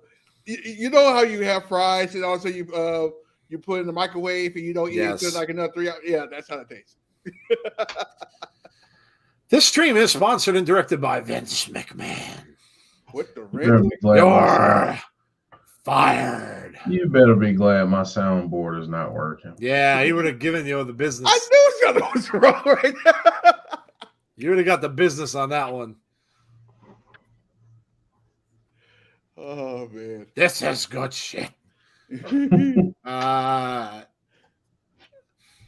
Agree for sure. Just had the straight head, like I had straight to Whataburger head. I think you mean when I visit family in Texas. With the peach question, Alicia's back on the peaches. Oh, not again. It would be like asking Tazzy, is water wetter, sky blue, or what red backwards? Fun fact. Fun fact. I have 1 day of 75-degree weather. Everything else has been raining. It's either been raining or it's like about to be snowing. I was just gonna say, dude, it's snowing in California, man. I saw that. Yeah, I saw Tahoe and everything. It's pretty. It's wet actually everywhere in California. Callihan with the headlock. Yuya trying to work his way out of it. Big right hand from Callihan. Oh, nice kick there from Yuya. Callihan goes down. Yuya wants a tag. Let's see if we can make it over there. This channel is sponsored by the Whopper. Home of the Whopper, Burger King. Did I miss something? You know, what's funny about that is I'm actually going to bring up BK on Sunday for my grievance. So there you go. Yeah. So some of y'all might not like it, but hey, oh well. It's our opinion, and we're sticking to it. I know XFL is fun. I don't know, Brandon. I'm glad you enjoy it. Listen, there's stuff out there for everybody, and people that are sports nuts and love like football, just football in general, will probably watch it. I don't know. It's like, I mean, the people that are on there, like the Cowboys' third string or fourth string quarterback, Ben DiNucci is one of their quarterbacks. I mean, the dude couldn't get above the practice squad. So how good could he really be? That's kind of the way I look at it, you know? So, I don't know. To each their own. To each their own. I'm watching basketball now. I'm on to the Celtics. And then once basketball's over, I'll be watching the Dodgers in baseball and waiting for them to sign Shinhei Ohtani. There you go. Here we go. I'm one of those people. I'm one of those people that's been watching XFL. Are you? Yeah, you enjoy it? I watched it. I actually It was pretty good. Yeah, it was good. Yeah, that's awesome. It was good. We've been watching while we've been after our practice and stuff like that. It's not bad. It's not bad at all. It's not bad. Yeah. Yeah, my son wanted to watch because he loved the mascots and different uniforms. So he was like, I want to see the cool uniform. So we watched it. Nice. It was good. It was good football. That's good. And nice move from Callihan on the reversal. Kazarian holding on to the neck. Maybe Viewer discretion is advised. Maybe the referees are better. Jeff, do you remember Boomers TV? Just reminded me of something when I was like, do you remember when they used to have? Remember when HBO, when we would watch HBO when we were a kid, and they would have that big feature presentation thing they would show on HBO, and you get all excited because there was a cool movie on, and then the screen would go dark, and then you'd see the thing, and you'd hear that viewer discretion is advised, and then you're all like, ah, and you're like, when you're a kid, you're freaking out. You're like, what does that mean? It sounds scary. Like, what does that mean? Man, I was explaining the concept to my son that TV used to go off at night. Oh, I know, with the poltergeist stuff when the static would come on the TV. Yeah. Oh, when they have the sign out the channel. Everything yeah. They would go. They would play the national anthem. Yep. And then all of a sudden you'd hear that beep, and then you'd hear it, and then you just see the static. Yeah. Yes.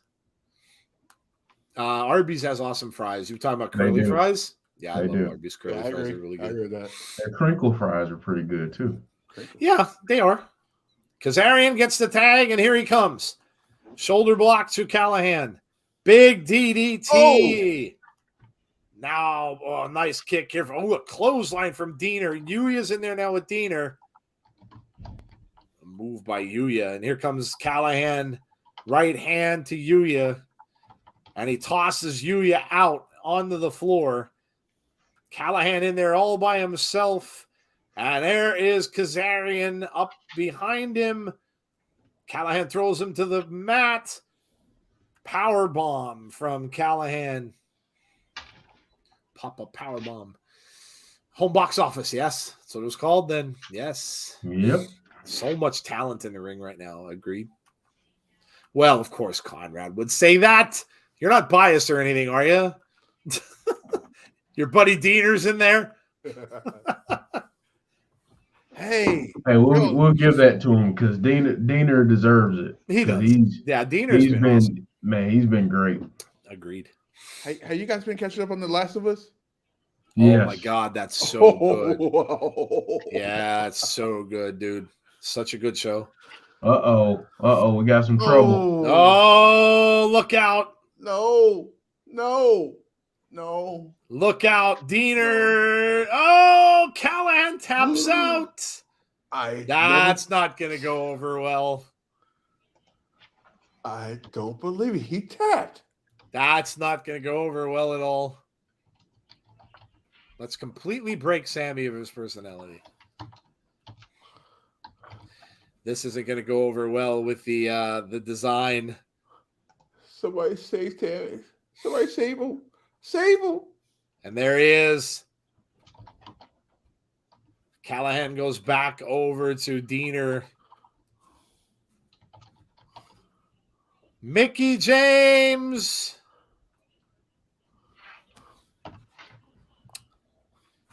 Derek, are we getting Mickey and Mercedes Moné?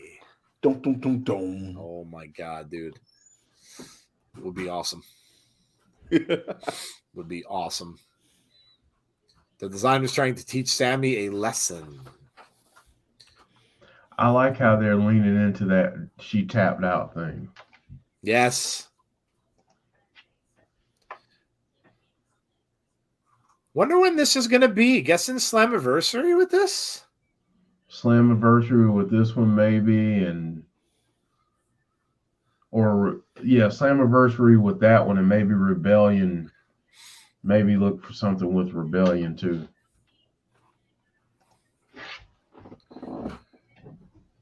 It's Mr. Nasty time. What in the world? Oh Mr. my Nasty God. time. Mr. Nasty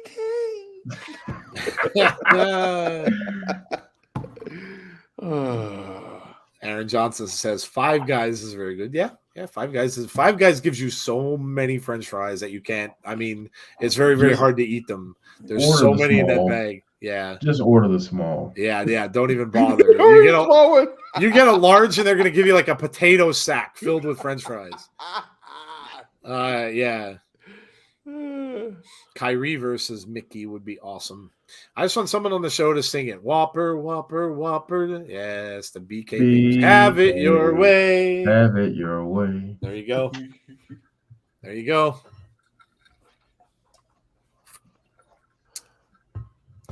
trying to remember all the jingles from when I was a kid. I don't think did Burger King have a jingle back then?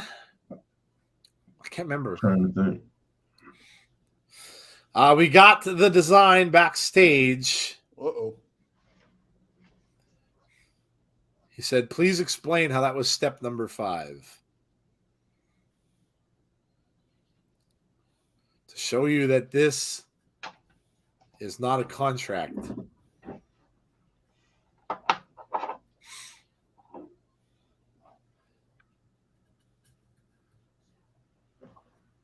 It's about loyalty.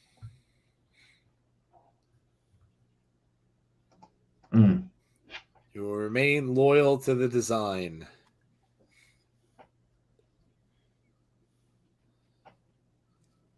Still want to be a part of the design? Yes. That's the right choice, said Diener. You already made it farther than I thought you would. Thought this might be a ploy, and maybe it still is. Tomorrow night at No Surrender. Up. Khan steps in the ring with Kazarian. We know that.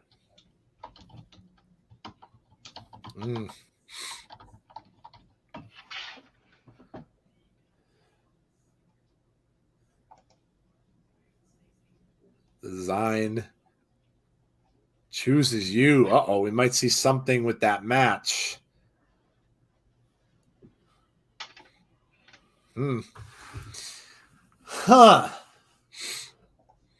Masha has Mickey's number. I don't know, Heather. I don't see Mickey losing that match. I think something weird might happen with that because remember, I don't know. I don't know what it might cause. Something might cause Masha to lose, and I don't know what that could be. But I just said there might be some kind of weird finish with that. But I don't really see Mickey losing tomorrow. I know people are going to say the B word. Oh, Masha loses. I'm not even going to say it because they will. But, I don't think she's going to win. I think that Mickey's going to have that rematch with Jordan Grace, and Jordan would probably win it back. Is what I have to think, or what I'm thinking about that. Do you have Dairy Queen? Yes. Yeah, we do. Mike Bailey challenged Mercedes Moné. Who wants to wrestle her? That would be interesting. Bully time. Robert Irvine? Yeah, it is.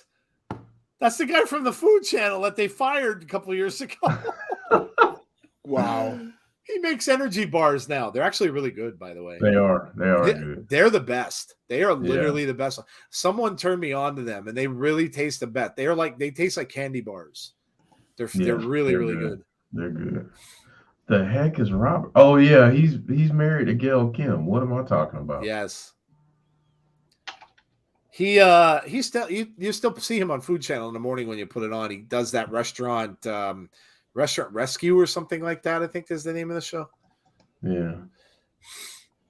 Let's see who Bully's going to. I was 4 in 1991.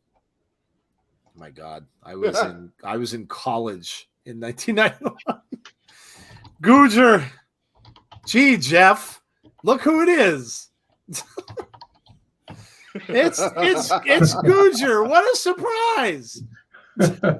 Oh my God, do you believe it? It's Googer.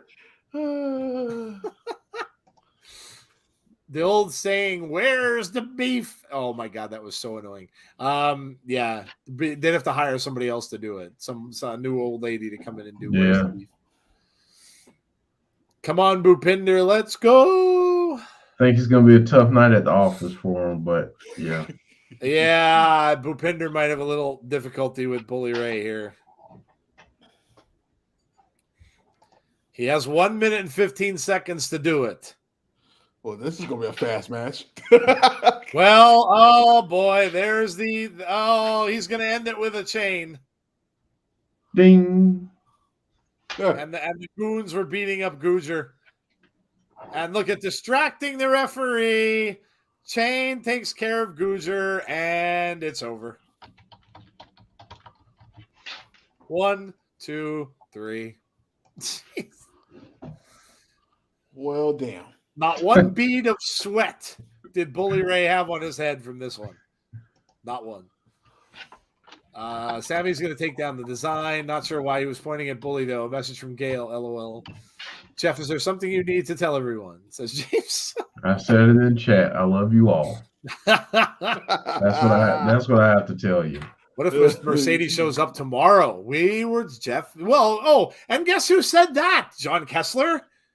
So it could very well happen because Jeff said that too. So you may want to tune in for that tomorrow and see if Mercedes Moné shows. I swear, if Mercedes Moné shows up tomorrow night, I will. It is confirmed. It is confirmed that Jeff is working for Impact. If she shows up tomorrow, and we've said this many, many times, it will be confirmed. I have a question. I have a question because I came late. Why is Crazy Steve in a room that's green? They are having a Monsters Ball match tonight. That's right. That's right. I forgot about that. Yes. I was wondering, like, is this what I think it is? Monsters Ball. Nice. This for the title? Tommy Dreamer is trying to pump up Gujar. All a part of the plan. Yeah. A Monster Ball match? You know how I feel about that? You know how I feel about that today? Ah! James Chadwick just commented too. Monsters Ball equals me a happy camper. Exactly. This is what we all need in our lives. Just one every week. We need a Monsters Ball match, and we'd all be that much happier. Monster Ball cage match. Hey, I can do it. I can watch it all. Would have been 5 stars in the Tokyo Dome, says Connor. They were talking about that on Busted Open yesterday in 5-star matches, and how much like they were talking about Hogan and Rock, like, and what a big match that was. Some people say that that's their favorite WrestleMania match of all time, and yet there was hardly any wrestling in that match. So, and they were kind of making fun of good old Davey Boy, saying like he gave that a 3-star, but yet you know his 5-star matches are the ones with all the spots and all the this and that, but you don't get the point. Like the Rock and Hogan match was never going to be about the wrestling; it was about the story. And I guess they were comparing it to the match with Sammy and Roman Reigns. It wasn't the greatest match. You're not going to say, oh my God, the moves were amazing. In fact, if you go back and watch that match with Sammy and Roman, they hardly wrestled. But the story was amazing. And so, I agree with them when they say grading wrestling on a 5-star system is kind of silly. Because I mean, everybody's going to have their own methods of doing stuff like that, I guess. But I don't know. I agree with them. I don't think it's smart, because what are you grading it on? Like, what's your criteria to grade stuff like that on? So, but yeah, I don't know. It was a good topic of discussion. They're going over the card for No Surrender, which we will be giving our predictions for right after this show ends. Macklin, Myers, Heath, and PCO for the number 1 contender. Joe Hendry and Dancing Moose for the Digital Media Championship. Mickey James and Masha Slamovich for the Knockouts World Championship. And Josh Alexander and Rich Swann for the Impact World title. Joe, I found out the BK jingle is Have It Your Way. Yes, it is. Trey has never been in a Monster Ball match. Time to let them out. Oh! Harus. And Crazy Steve was locked away in that room for 24 hours. Time to go to the ball, says Crazy Steve.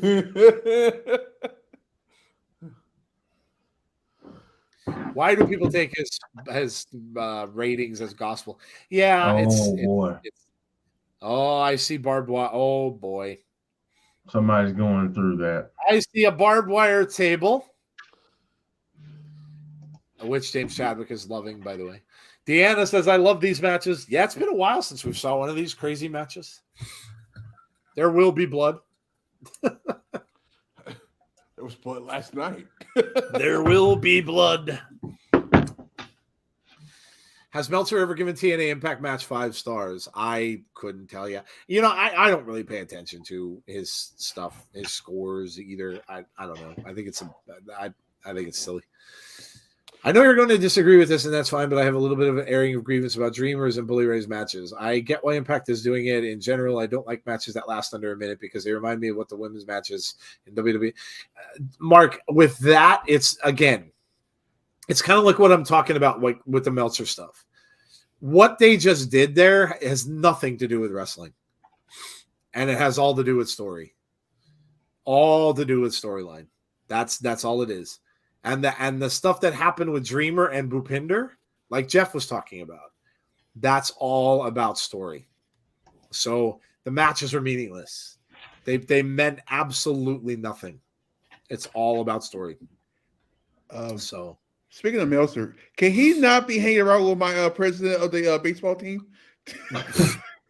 Can he not be doing that? I saw my president today. He's like, "Hey, guess who I saw today?" I'm like, "Who you see?" Dave Meltzer. Why are you telling me that? Maybe he'll start grading your team in a 5-star rating. Oh man, I need him to stay as far away from my team as possible. Trey Miguel has made his way out. It's all subjective anyway. Not everyone going to like the same stuff. Someone went flying. I love these matches. I believe Trey needs backup for this match against Crazy Steve. Where is Abyss? He is producing for WWE, I believe. Mine will always be Savage versus Steamboat in WrestleMania 3. Yeah, everybody's going to have. That's a great match. Truth. It's a great match. You know you won't hear any disagreements from me on that one. I need Bray Wyatt in one of these. Could you imagine Bray Wyatt in a Monsters Ball? That would be perfect. I mean, listen, they did kind of borrow something from Impact earlier, so yeah, they did that the one where the people are in the timeout box. Yeah. So they did. Yep. All right, both men are in the ring. This is going to be a slobber knocker. Rick Joe says, "Here we go." And here we go. Monsters Balls. Sure, why not? This should be fun, says Conrad. In JR's voice, they're going to be broken in half. Sorry, but nothing beats a Microman match. You hear Abyss booked the main for Chamber. I did not. Austin versus Brett at Mania, best ever in WWF. And it's funny to think about that, right? Like, what was your favorite match ever? And everybody's going to say something different because they all mean something different to everyone. Like, you know, Bully Ray was talking about the match with Hulk Hogan and the Iron Sheik. Wasn't a good match. They hardly wrestled. I watched it, but yet the result, I mean, it was the result popped Madison Square Garden like you would not believe. When he won, I mean, the crowd was like, everybody was on their feet. And so it's a good topic because things mean different things to everyone. So everyone's going to probably have a different answer when you ask them about that. What was your favorite wrestling match of all time? You know what? Come out Sunday. And maybe instead of book a wrestler, we'll talk about that. What do you think, Jeff? All right. Something different. Instead of book a wrestler, we'll talk about favorite match of all time. And Jeff and I will tell you what ours are. And you guys can do the same. And we'll talk about it on Sunday. So we'll shelve that. And we'll talk about it on Sunday. That's a great idea. Actually, Rick Joe said it. Great idea. we'll shelve that and we'll do that on Sunday. So you want to talk about that? You want to get into a discussion about favorite match of all time? Come out on Sunday and we'll talk about it. So that's a good one. I like it. We got chairs all over the floor, stacked side by side. Trey Miguel is trying to pick Crazy Steve up. He was kind of under the ring. And we've got a table. And now Trey is grabbing the chair, coming over, misses. That had to hurt.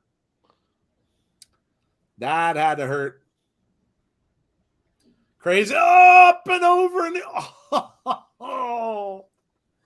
Good timing on that. Those chairs did not budge, by the way. They bent. But look at that one chair is completely bent. Do I see a trash can there, Jack? Yes, you do. There is a trash can. A trash can. Yes. Look at those two little girls at ringside. Oh, that's awesome. Those girls have to be like 5-6 years old. I love it. It depends on people's age. Well, sure. Yep. Yeah, absolutely. Absolutely. Not a lot of people go back and watch old wrestling, so sure. Yeah. I'm sure there are some people that watch our channel that have never seen Ricky Steamboat wrestle.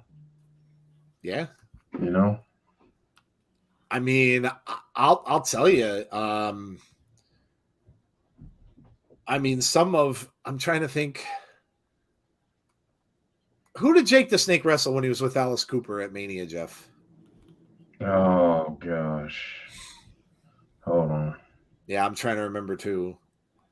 I can't remember, but that match to me was huge. Like huge. I did the fact that Alice Cooper was there. I absolutely loved it. I couldn't wait to see that match. And I had to wait for the damn videotape, which you don't know the pain of that. No way to watch pay-per-views unless you rented them back then. Oh, he's got a hold. Oh, my. He did not just do that. He did. No. He just stapled the nether regions. Oh, my God. That reminds me of the King of Queens episode where he got his sack stapled. Oh God. That's horrible. If only you guys know what I was doing right. Oh, that is horrible. That's horrible. No more. Put that thing up. Oh my God.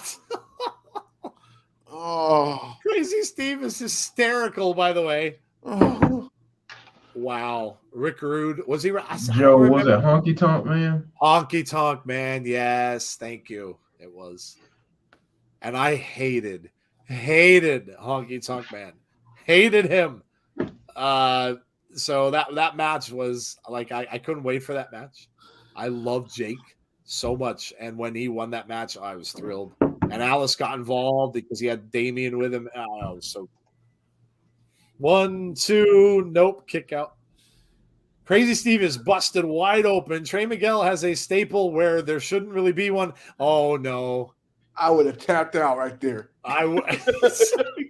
There's a fork. There's a fork. No, Crazy Steve is holding it. Oh, he's trying to. I'm gonna fork you up. Oh, double. Yeah, he drops the fork, thankfully. Why, Steve? Why?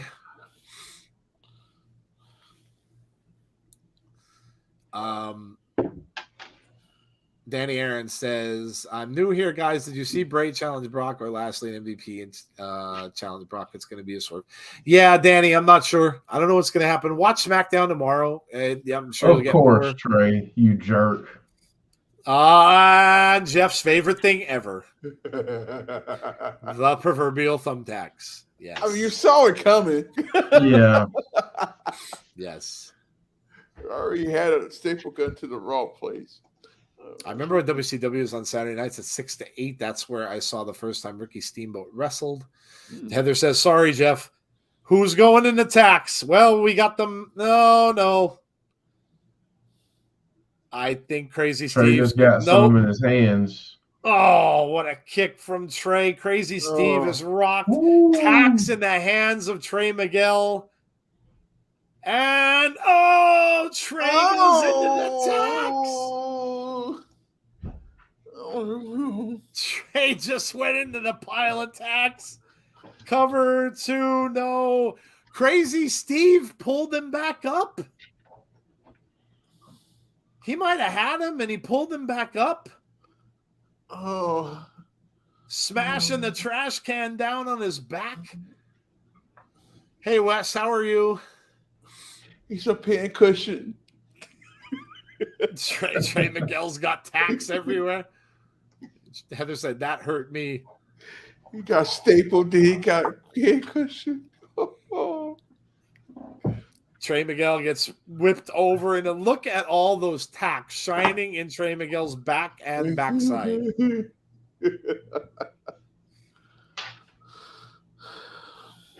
Oh my gosh. I know that Between the Ropes show's coming Sunday. From what I understand, I have an interesting question I think would be good for the show. With the bloodline seemingly coming to an end, in both of your views, what is the most impressive run in WWE? Was it Undertaker's WrestleMania streak or Roman's Universal Championship? Join 6:05 Eastern Time in the 80s with Gordon, Soley, and Dina Pro Wrestling, the good old days. We want the grater. No, we don't want a grater or a pizza cutter. Neither one. Can I get a kitchen sink? Tazzy just wants a kitchen sink. Yes. Just one. Tazzy's gonna mark out one day when they use a kitchen sink. Tazzy, if I ever do write for a wrestling promotion, I'm gonna throw in the kitchen sink just for you. If I see a kitchen sink and somebody uses it, I don't leave it in the set, just like when the Karrion Kross came back. Tazzy, well, you can pretty much it's now confirmed for the next Monsters Ball match. By the way, you will see a kitchen sink now. Yep. You just heard the comment, so there will be one next one. No pizza cutters. I just started using pizza cutters again. Do you know how hard it is to cut pizza without a pizza cutter? It is not easy. Yeah, you gotta use a knife. It don't even look right. He avoided it. Trey Miguel avoids the table. Here comes Crazy. Oh, both going. Not more. Look at those tacks stuck in Miguel's back. Look at him stuck in Crazy Steve. He's pulling them out of his arm. God. And Trey's doing this with a staple in his bag too. I mean, come on. Use scissors. It works better. Staple to the sack, and then you get thumbtacks. Blood, carnage, steel, wood, thumbtacks, absolute devastation. Oh, no. And you still got barbed wire out there. What the hell does he have? What does he have? What is this? That looks like a big nail. Really? It's like a huge screw or some kind of a spike. Oh, my goodness. What the hell is that? This is not wrestling. It looks like a massive screw that you would use to put a ring together. I don't know what that is. Crazy Steve didn't come. What the heck is though. Look at this? Good grief, man. It's got a board full of nails. That was Abyss's weapon. Yep. Oh. He is not gonna. Nope. He ducks under the spike and he misses with the board. No. Oh, he got that spike in the stomach. Oh. He's got Trey Miguel up. No, he's not gonna go. Puts him through the table. Oh my God! He used Abyss's board. That was amazing. Yeah, Janice. Oh, how did Trey kick out of that? Janice. Nice Abyss. I forgot what that was called. Janice, yeah. This is what Trey needed. He needed this. I can't believe he kicked out of that. And now Crazy Steve's going crazy, just throwing a bunch of chairs. Oh.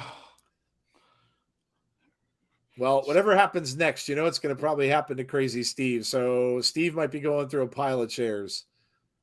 I mean, we still got that board of barbed wire still out there. We do, yeah. Oh, that's right. The table with the barbed wire. Yep. Can we catch that on fire? Okay, let me stop. Oh, sure. Yeah. Light it up. Fire it up. Fire it up. I saw that. I went back and watched that match with Edge versus Mick Foley at WrestleMania. I believe it was WrestleMania 20. And all you see was Edge spearing Mick Foley through that the fire. I'm like, yeah. This match is insane. We want the sink, says Deanna. Oh, you'll get it. Next match, guaranteed. Guaranteed. Look at the blood on Crazy Steve's back. Oh, really? Wow. Really? Not. Oh my gosh. Oh, this has to be it. Trey Miguel's going up top. Someone say fire it up. Yes. Yes, I did. Crazy Steve trying to get up. He does not. Trey Miguel rolled out of it, but rolled through tacks. Of course he did. No, Wes. Not that fire. This is hard for Jeff to watch. Oh, my God. What? Oh, my. These guys, look at the tack stuck in his head. Somebody give me a broom. Give me a broom. Crazy Steve was doing freaking snow angels. Oh, my God. Brandon Wayne Lewis got the reference. Wow, I'm impressed. The Crow. Yeah, that's where I got that from. Yeah. With the gang when they would go, fire it up. I love that movie. It's one of my favorite movies. That's why I like Sting so much when he did that with the bat, because that's exactly what that was from, and I loved it. What is the crowd chanting? This is not wrestling. Impact Wrestling. Impact Wrestling. Okay, that's better. That's great. He's going to go for the cover, too. No. I mean, at this point, man, this match has been so fun. I forgot to even put the graphic up for it. Which is a cool graphic. Look at this. Look at this. Nice. He's no. Oh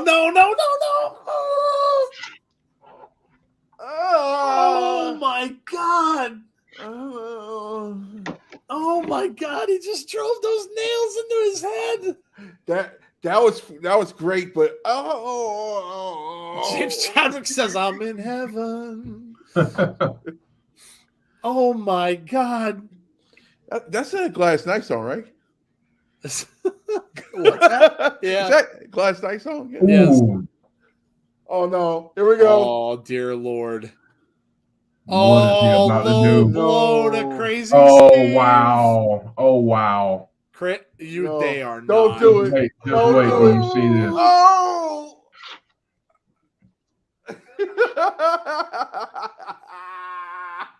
Trey Miguel is screaming. Crazy Steve is laid out on the floor. Look at this. Oh, my Lord. Oh, Really, my Trey? God. Really, Trey? You're not going to pin him? Really? I got to give that a Joey Styles. Oh, my God. That's what he would have been doing. It would have been a lot longer. Oh, my. These guys are going to be 1, 2, 3. Finally, the carnage ends. They're going to be picking tacks out of themselves for the next, 5 hours. Yeah. Trey is, literally, convulsing. Robbie at Edge. Oh, my. I have some imminent news coming your way. That sounds ominous. Deanna says that was so good. Brandon says that was nuts. Monsters Ball are the best in Impact because you're not kidding. You never know what you'll get. Yes, no, you don't. Hey, can we watch it again? Can we watch it? Can we watch it over again? That was pretty awesome.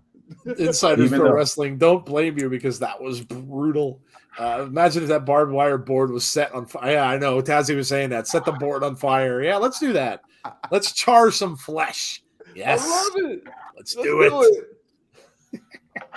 Barbecue Trey Miguel. Steve was still laughing. Was he laughing when he was laying on the floor?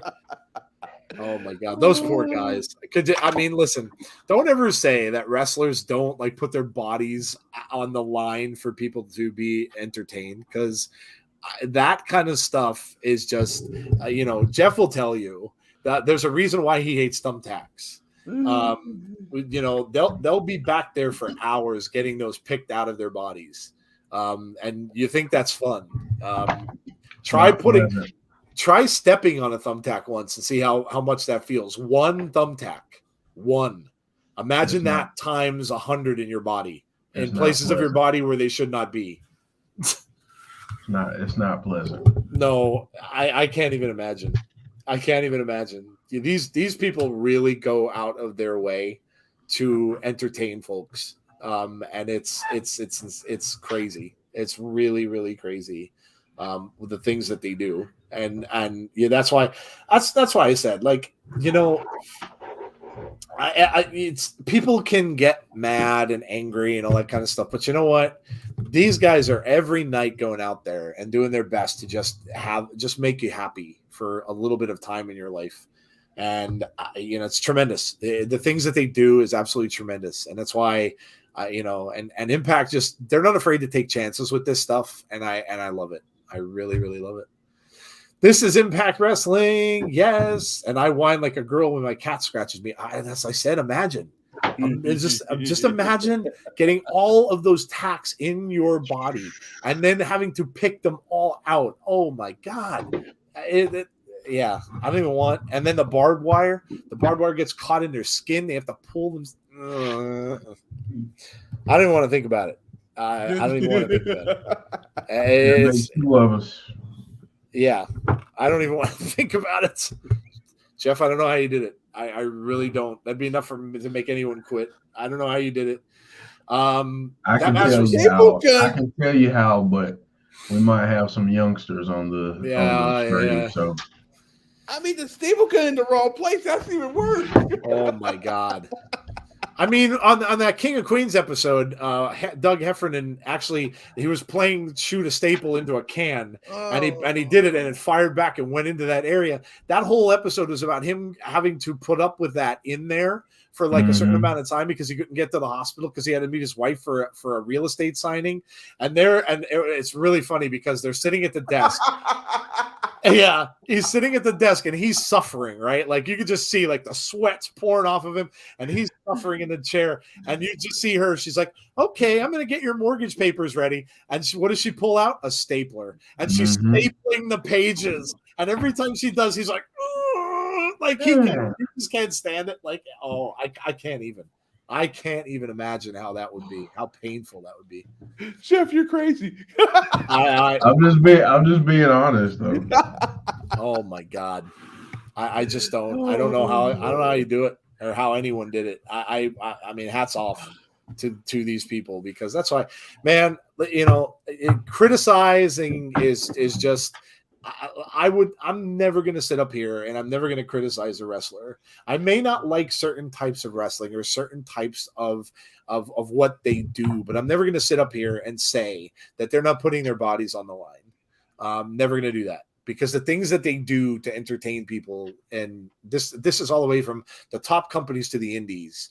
You just have to respect. You just have to respect because they're going out and they're doing this night after night after night, this kind of stuff. And it's just crazy. It's just crazy. After 20 years, Impact is still going strong. Good night, Damien. Yeah, I saw Damien had to leave up higher a little bit there. Match was awesome. Got to get me some rest before I head to Vegas for No Surrender. Yeah, you go on this show, dude. You go to a lot of shows. That's amazing. It's amazing. Heather says 9.5 out of 10. Yeah, you can give us your scores if you're not going to stick around for predictions, but if you can, please do. We're going to go over our predictions for No Surrender. Tax, barbed wire, and blocks are the worst. You can't kill Impact. You can only hope to contain it, James. Derek says my buddy lost a bet on college and had to sit bare ass on a toilet seat of thumbtacks. Oh, my God. Never heard a man scream so loud.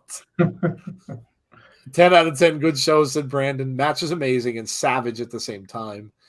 10 out of 10 for Brandon. Good show, too. I did enjoy AEW Dark. Already 2 matches on the pre-show, said James. Alicia, 9 out of 10. Oh, that's right. Predictions. Yes, we have to do our predictions. So let's grade the show really quickly. Tazzy, I'll let you go. You can grade it on a curve because I know you didn't see much of it or didn't see the whole entire thing. But go ahead, man, and we'll grade the show, and then we'll get on to predictions. Well, since that's what I saw, I think I only missed like what 2 matches. You missed, the first couple. I think it was. Yeah, you missed the Speedball and Gresham match against the Motor City Machine Guns, which was amazing. Okay. Just because they're there, I'm gonna go ahead and do this a 9.5 out of 10. Because you know why? The psychology in the ring was actually pretty good tonight. It was just insane. Storyline. We have a lot of storylines in the ring.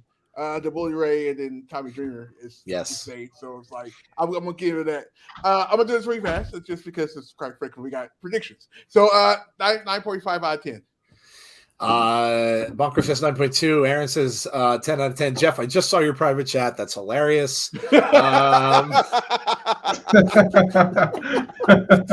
That's hilarious. But hey, well, okay, now I understand better.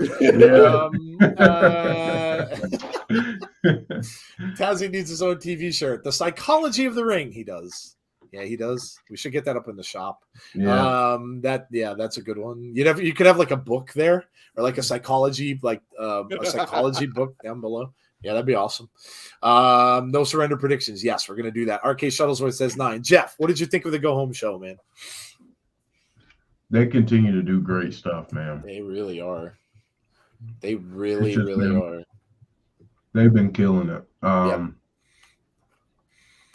I gotta go a 9.5 out of 10 too.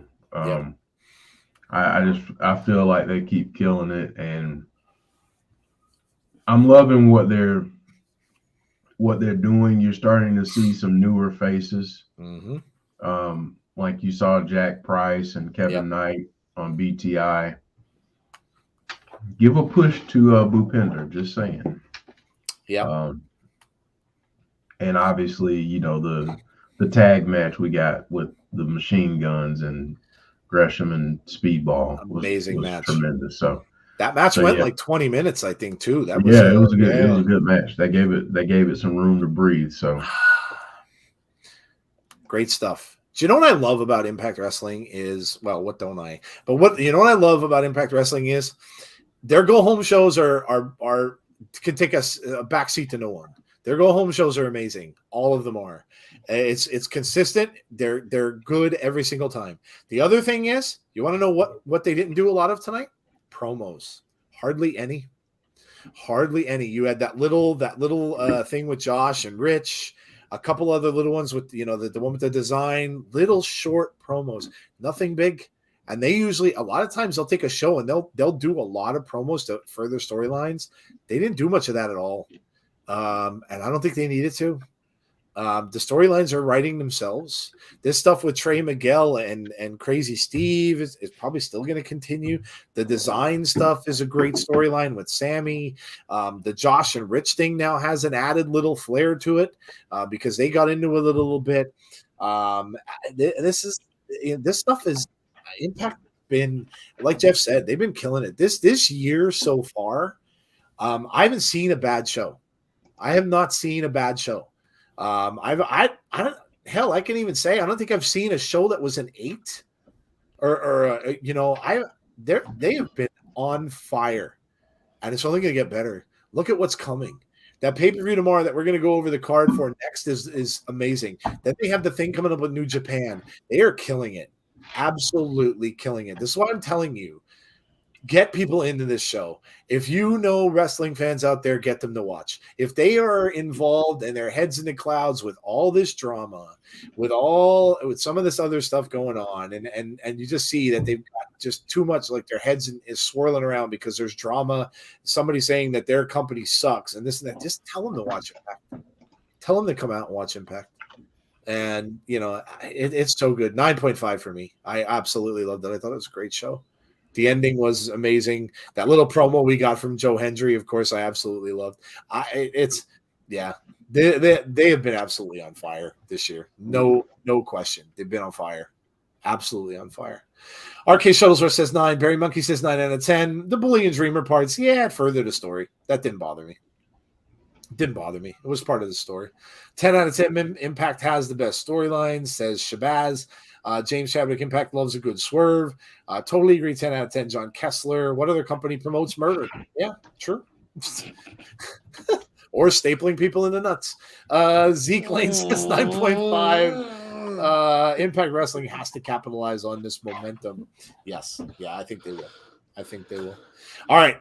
Let's get to predictions, shall we? And let's go over the card. Did they make new matches that we didn't hear about? No. Good.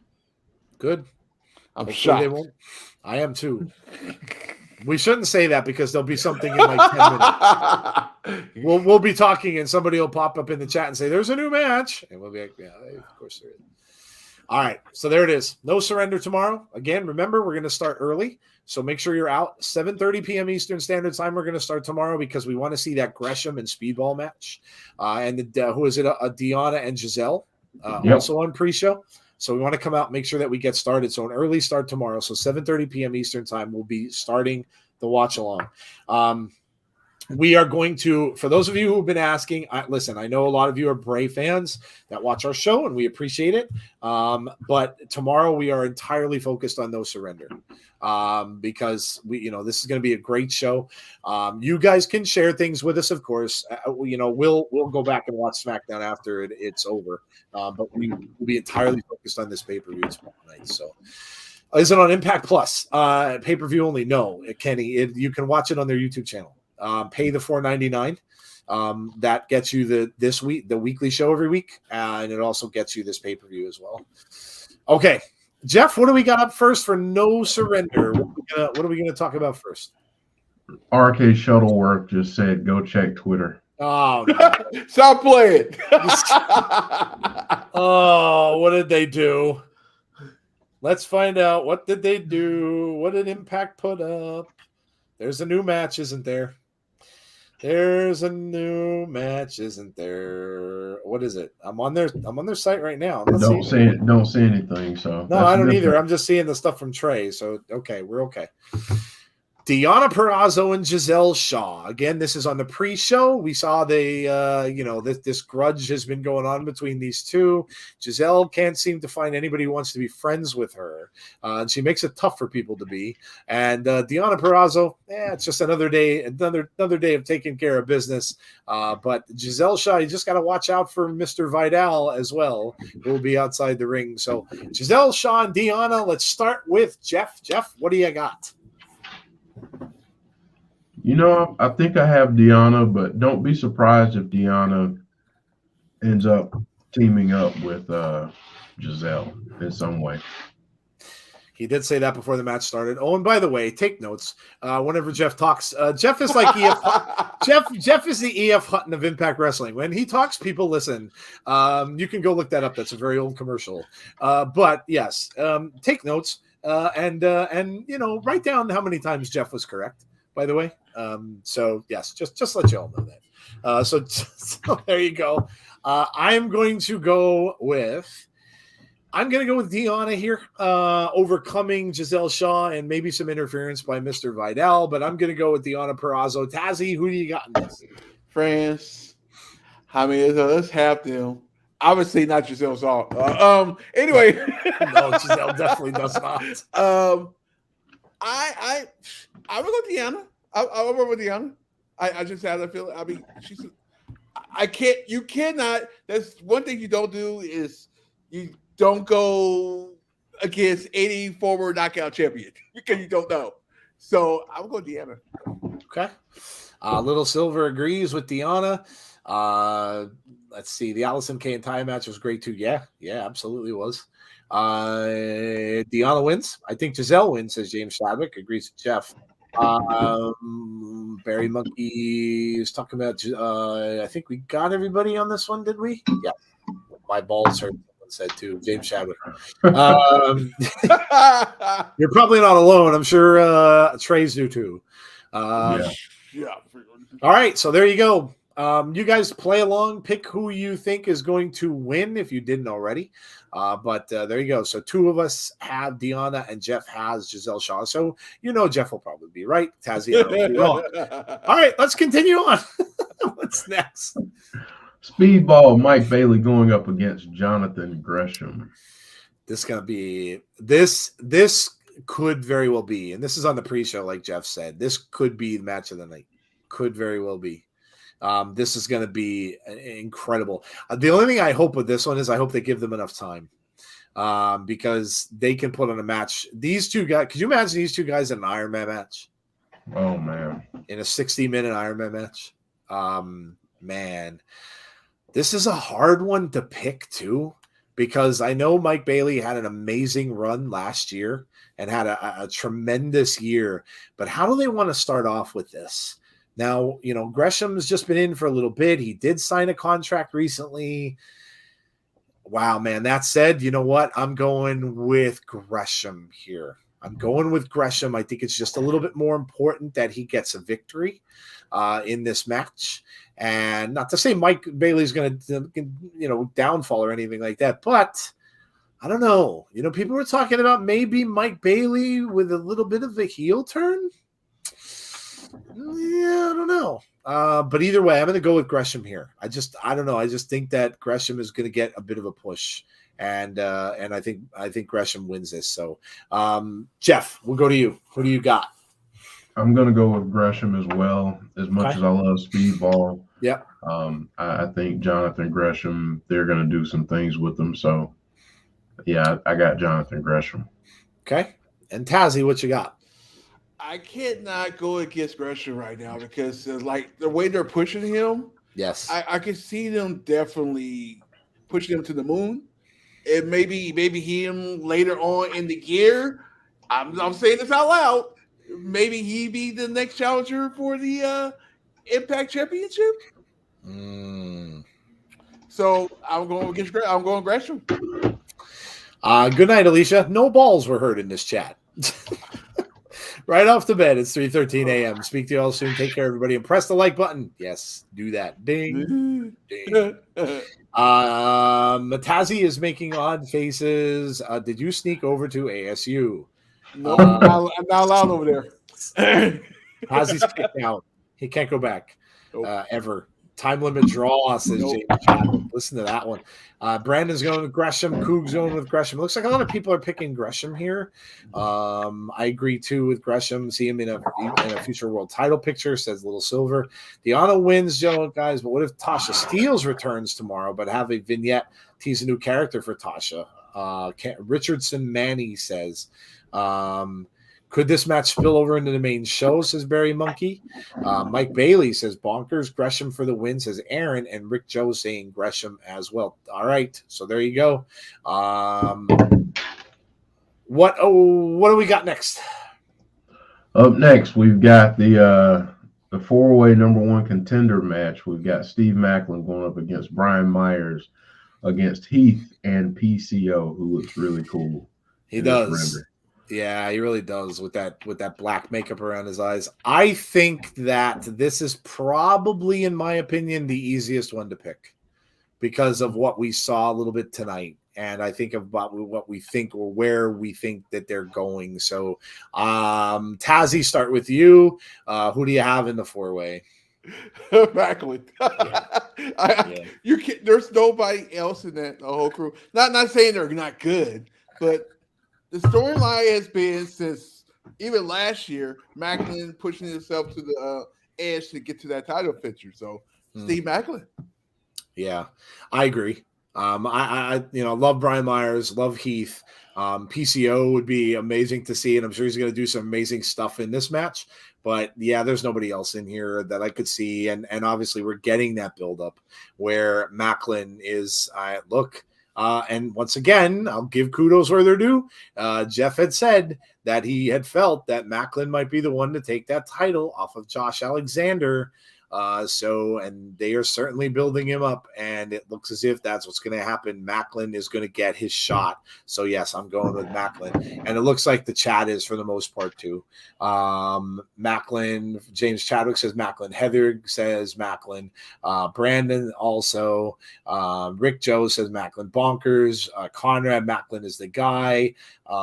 Edwards is going to spoil it for PCO is another safe bet. Oh yeah, good call. Yeah, good call, because he's been interfering in Eddie's matches.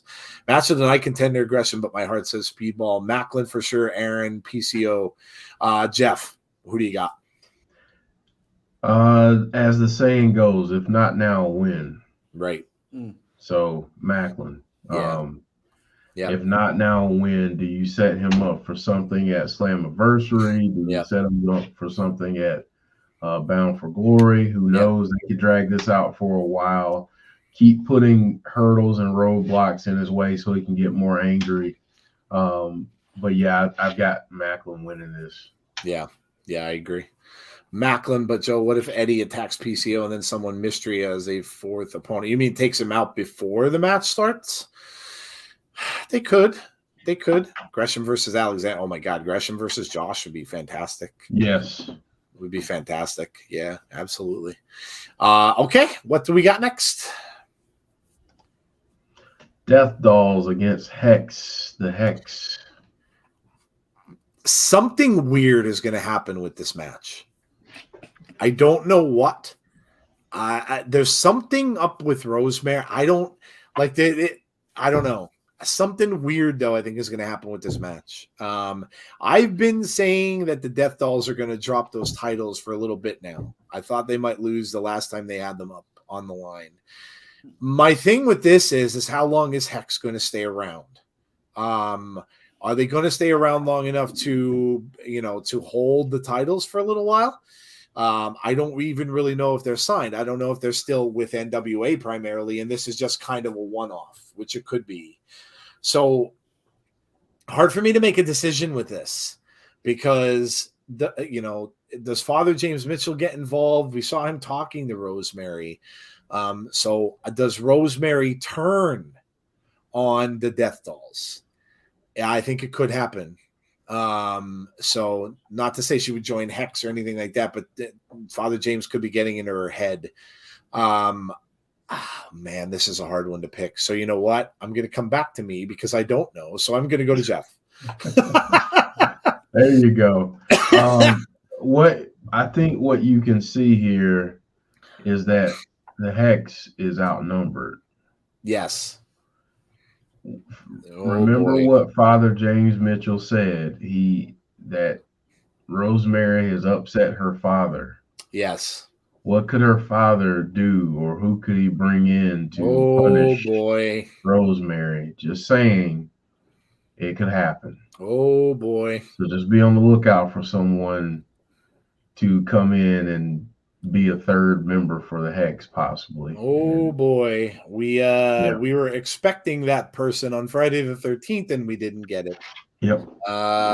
James Chadwick is mentioning it in the chat. Oh boy. So okay. Tazzy, what do you got? Well, you know what I'm about to say here. There might be some interference here. The only thing I'm a little puzzled about is she has been around wrestling other places, and she has not been here. So I'm like, is she even signed still here? That's the other thing too. That's what I'm like. That's the only thing I'm skeptical about. But if it happens, yeah, she'll interfere in this match and Hex will win this match, and they'll be the new champions. Remember, like Jeff said, the Hex technically are working for what Father James Mitchell referred to as Rosemary's father. Mm-hmm. So if that's the case, then there certainly could be someone else added to the mix. Mm-hmm. So yeah, man, I don't know. I don't see this ending well for the Death Dolls. I don't. You're coming up to on the time of the year where Taya is so active in other companies. She goes with AAA. She does a lot of things. So I don't see this ending well for Death Dolls. They may very well lose the titles. But again, it's hard to say because I don't know how long Hex is going to stick around. If they do stick around for a little bit, even if it's a couple of months, then I do think they'll win.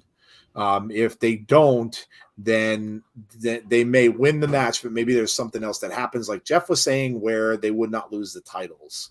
So that said, man, I'm going to go with a Hex winning, but I don't think they'll win the belts. I don't think they'll get the titles. I think there'll be something that'll happen in there that maybe will be a disqualification, maybe something along those lines, but some kind of funky finish to this where I don't think they'll lose the belts. That's how I'm going to go with it because I don't know how long the Hex is going to stick around. Rosemary might heel turn. I have Macklin winning. Father James Mitchell says Conrad. They're not on the Impact roster page, so they're not signed. Yeah, see, so I don't know how long they're going to be around. Eddie Edwards might mess things up with PCO. I think Father's making a visit and Hex wins. Taya is working Impact. NWA, MLW. Yeah, I know she is. Unless the Hex pull on an Omega and carry the belts back to NWA, it could depending on how they're working together. All right, moving on. What's next? All right, up next we've got Khan versus Frankie Kazarian. This one should be interesting. Yeah, we heard talk about this. There's this another test for Diener and for Callihan. So keeping an eye on Khan out there. So is he going to pass the test? Everybody's probably wondering, when is Sammy going to turn? When is he going to go against Diener at some point? So does he? I don't know. But this is going to be tough, man. This is Frankie against 4 other guys, essentially. And if they're all out there, even if it's only just Callihan and they let him out there to back up Khan, like Diener was talking about tonight, it's still 1-on-2. So this is interesting. I'm going to go with Kazarian with a wrinkle where somehow Sammy messes up and costs Khan the match. Somehow he costs him the match. Whether he gets in there and maybe he's trying to help him out and maybe he gets Khan disqualified or something along those lines, I'm going to go with Frankie winning due to some sort of condition like that. Tazi, what do you got? I'm going to throw a curveball. I say everybody turns on Sammy. And I mean everybody. Like, I can see Kaz joining the design here. Wow. I can see that. Just something weird I can just see. I had this feeling. So that's the only thing I can think of. So I can see he tried to pass the test and Kaz turns on him and joins the design. Okay. All right. Definitely something different there. James Chadwick says Khan. Brandon says Kaz. Father James is going to play in this. I'm going with Khan, says Brandon. Khan wins, says Conrad. Kaz better win this one. If he doesn't, I'll be highly upset, says Heather. Bonker says Frankie. Deanna says Shenanigans. I hope Hex wins. Little Silver says, according to Fightful Select, the Hex is currently free agents and not signed to any major promotions, so they're not into any long-term contracts of any kind. No longer with the NWA. Okay. Interesting to see how Impact goes with Frankie now that he's back full time. I'm leaning Kaz. Can you say Su Young? Khan wins. Kaz definitely, says Aaron. All right, Jeff, what you got? I'm going to differ a little bit here. I think Sammy proves his loyalty. Okay. I think that's what happens here. I think he passes another test here and helps out Khan potentially get the win. Although I could see Frankie picking up a win and the design completely imploding, but I think that Sammy kind of heard the message tonight and will take that into tomorrow. Okay. Let's All right. see. Jeff said, "What'd you say, Jeff? What you said?" Yeah, Tazzy's taking notes. Yeah. Make sure I write that down. Tazzy's taking notes. I could see Angels costing Khan the match and Sammy defending Angels, creating split in the design. Conrad says, I agree with Jeff. Well, why wouldn't you? I mean, come on, man. You know, why wouldn't you? All right, Jeff, what's next, man? All right, up next. We've got this, whatever this is going to be. Busted Open Live, Bully Ray and Tommy Dreamer with Dave LaGreca.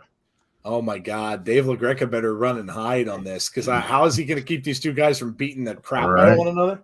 Right. And LaGreca's not one to be very good in the wrestling ring. I mean, he did get beaten up by Thunder Rosa, which, you know, hey, there's nothing wrong with that. Thunder's tough. But, yeah, I don't know what this is going to be. A promo inside the ring that they're going to do. A live episode of Busted Open, but I don't think it's going to last very long with these two. So I'm not sure what this is going to be.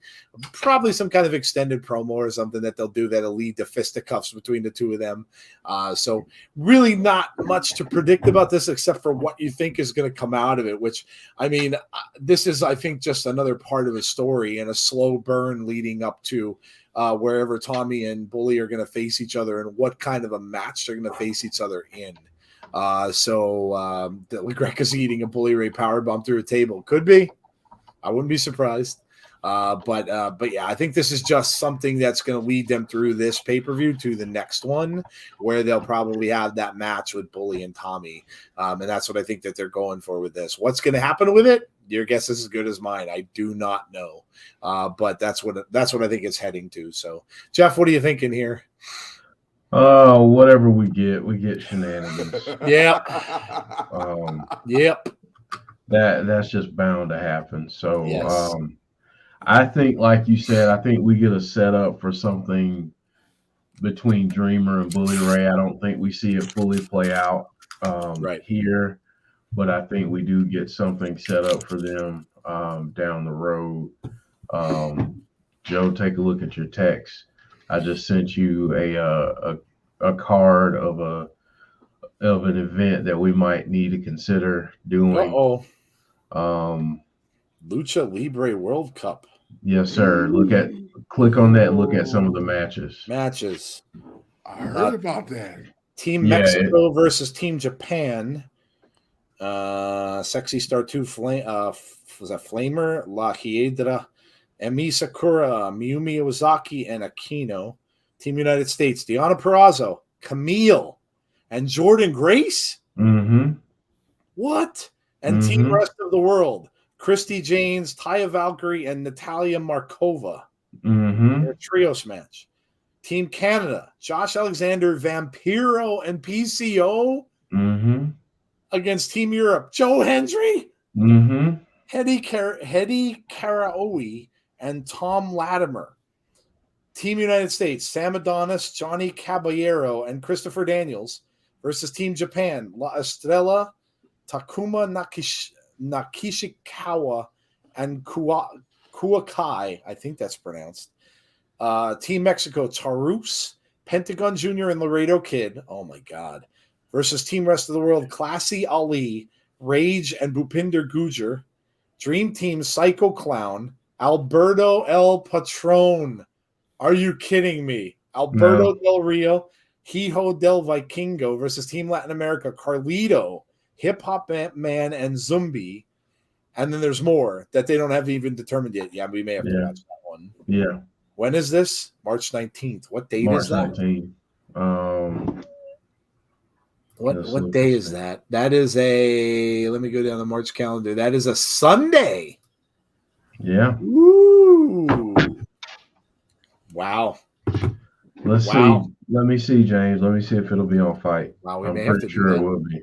We may have to do a watch along for that one. That'll be fun. Wow. We may have to do that. Vampiro even still wrestles from what I heard somewhere. He has some serious brain concussion issues. That'll be one we'll have to definitely consider doing. That looks like a lot of fun. All right, man. What do we got up next, Jeff? All right, up next. Sorry, I got a sidetrack. Joe's match of the night. Yes. Joe Hendry going up against Dancing Moose, and I didn't say it, Moose. I'm sorry. Dancing Moose and Joe Hendry. Tazzy, what you got? I can see dancing. I mean, Moose. I don't know. This is number 3, right? Yes. Well, they faced each other. The last time they faced each other, Santino restarted the match. Yeah. Moose won, but he cheated. And then they restarted the match, and Hendry got the win. I say I'll go Moose this time. I'll go Okay. Moose. Just a hunch. Just a hunch. Okay. Other than that, I have no idea. Okay.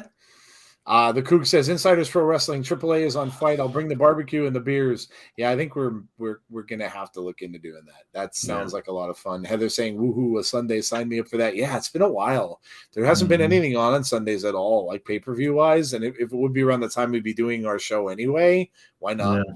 Why not? And that's right around the 3-year anniversary mark too. Oh, of the channel of our show. Wow, Yeah. that'd be cool. That'd be a cool way to celebrate. Huh. Yeah, why not? Let's plan for that, shall we? Why not? Let's see. Bonker saying Moose, sorry, Joe. I believe in Joe Hendry. James Chadwick says Joe Hendry, hopefully. Joe Hendry is winning 100%. Jeff Woohoo, hopefully I can afford it, says James. Joe Hendry pick. Matt Cardona, who hasn't seen of late, may appear and cost Joe Hendry with a DQ. That's interesting. That's an interesting comment by Little Silver. Jeff, what do you think? Man, I think I've got Joe Hendry here. Because I believe. Yes. I believe. So I absolutely do too. I believe in Joe Hendry, and I believe he's going to hold on to that title. So I don't know how to go. Well, listen, Joe Hendry held his own. I was really surprised at how Joe Hendry competed with Moose the last time. Moose obviously looks much bigger force than Joe Hendry does, but Joe Hendry really looked pretty good the last time these two teams met. Now the whole Cardona thing is interesting, but I don't know. I think Joe Hendry holds on to it. Maybe there will be some weirdness at the end with something going on, but I'm gonna pick. I can't pick against my guy, man. I believe in Joe Hendry, and yes, I'm gonna pick Joe Hendry. So I'm thinking Hendry. Says Brandon breaks down into a brawl with Bully Ray's goons coming down to join in, and then Bhupinder comes to help Tommy. AAA YouTube. If Jeff says it's Joe Hendry, it's Joe Hendry, said Heather. See, you could just sum the whole prediction show up that way. All right, man. What's next? Oh, you guys give me way too much credit. Here we go. This is one that I'm really looking forward to. Oh my gosh! Time Machine. So we got Kushida and Chris Sabin and Alex Shelley. I want to call them the Time Splitters. I'm sorry I have to correct myself every time I do that. Against the Bullet Club, we got Kenta, we've got Chris Bay, and we've got Ace Austin. So this is going to be great. Oh my gosh, Kenta in a ring for oh my gosh. James, are you asking about that thing we're going to do? No, it's called the Lucha Libre World Cup 2023. That's what it is called. That's where Jeff found it. It's on Wikipedia. Lucha I'll Libre share it with you, James, on Fight. Joe Hendry with Joe Hendry with the entrance of the night. He could very well if he's going to do the Dancing Moose thing. This match is going to be incredible. If I'm them, I'm starting the show with this match. They very well could, but the Bullet Club with Kenta against Kushida and the Motor City Machine Guns. This match is going to be outstanding. Outstanding. I'm going to go with the Bullet Club here because not just because Kenta's there, but I just think Ace Austin and Chris Bay are going to be the next title holders when they get their shot at the Motor City Machine Guns. I think they're going to get those titles. But this is going to be phenomenal. Brandon said match of the night. I wouldn't have any doubt with that. but I'm going with Bullet Club here. Jeff, what do you think? Man, it's hard for me to go against Bullet Club in this one, for several reasons. I think we're going to start seeing Chris Bay and Ace Austin positioned a little differently. Kenta being there obviously is tremendous. So look for this to lead to other things with Kenta being involved too. And there's been an announcement for the Fallout show.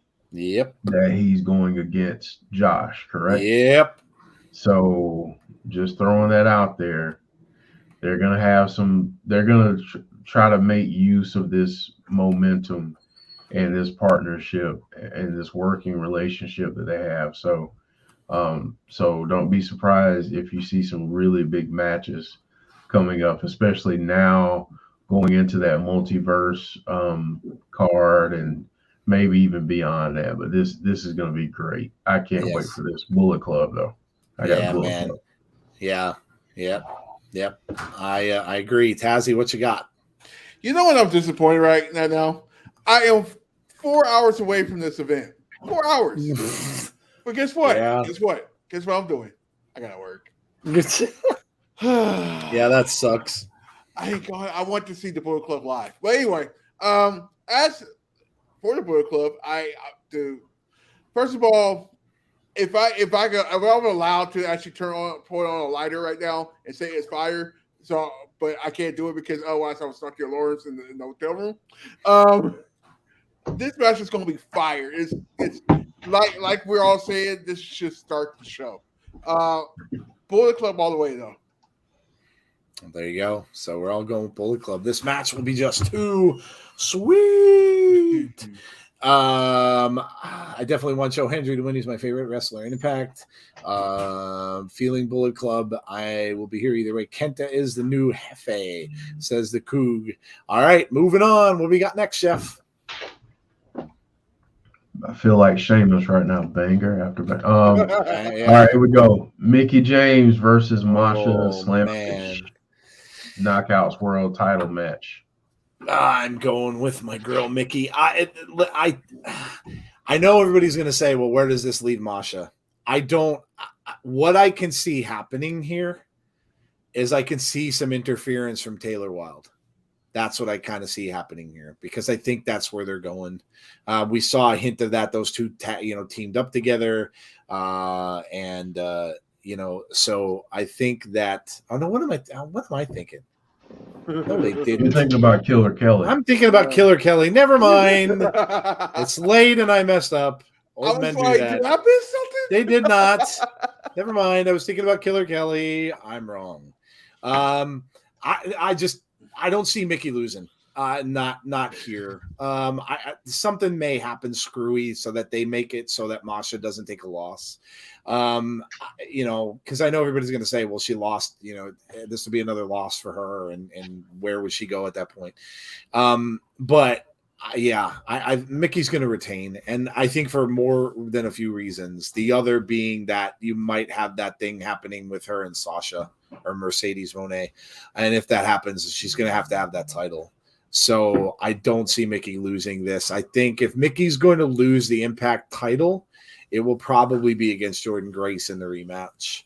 And so I think she retains until, Slammiversary Little Silver said the same thing. So I think there's going to be a weird finish to this. Mm-hmm. I don't know what's going to happen with Masha. Masha haunted a lot of wrestlers in the past in Impact.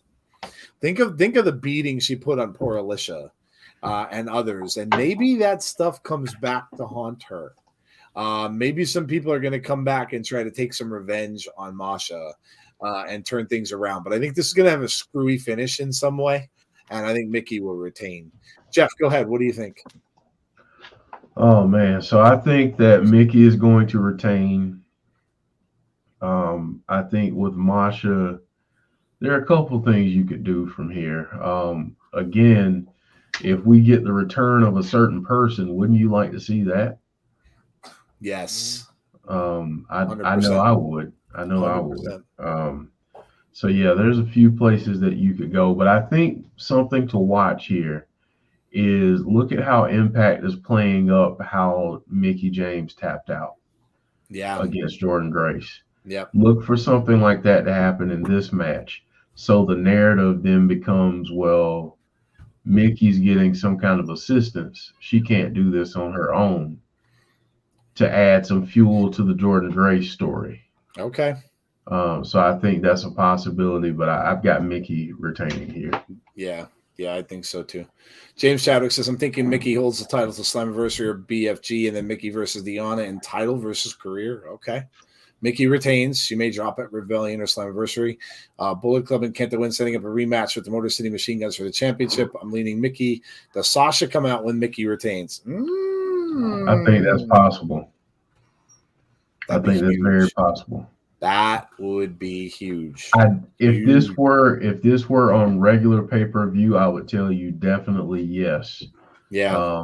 But this could also work in Impact's favor too. So I think because Mercedes is so hot right now, why not go ahead and do that, especially to hype up that multiverse pay-per-view that you got coming up. So I think there could be, Jeff, maybe just a tease of her. Yeah. And then maybe she shows up on the next Impact, which would get everybody to watch that show. They hype that up and get everybody to come out and watch that show because they're going to say she's on that show. It would be huge. Huge. Tazi, what you got? This is kind of crazy because, there's two more of these there's kind of like quote unquote mini events before the big pay-per-view for Impact. And we can see something crazy the next couple times. I mean, we can actually Mercedes could come to this event, or she could come to the next event. So it's like, because that the New Japan versus Impact is not until the 31st of March or 30th. It's where the last day is. Where the last day is. I'm saying, like, could they actually let Marsha just keep the tie for a second and then have a rubber match coming up on the next one? But it's because it's man. I'm gonna say I can't go against Mickie. So I'm like, but just keep in the ear just in case they might could do that. So Mickie James right here though. Okay. All right. It'll be Mr. Nasty time for this match. Just Mr. Nasty time. Too much. TMI. Next Friday. TMI. Is that next Friday? EMI. Next Friday. Yeah. Yes. Impact showed the cards for the Saturday and Sunday tapings online, loaded both days. Yes, they did. Mickie wins, and I hope Mercedes comes out. LOL. Week of WrestleMania weekend, says Little Silver. Okay, moving on. What do we got next, Jeff? Well, you know what we got up next. Last one. Josh Alexander defending the title against Rich Swann. It's going to be a great match. Rich Swann delivers every time you see him. And I think he's really going to take Josh to the brink here. But I do believe Josh will retain. But on the other hand, as much as I love Josh, I think the clock may be ticking. I think the clock may be ticking a little bit.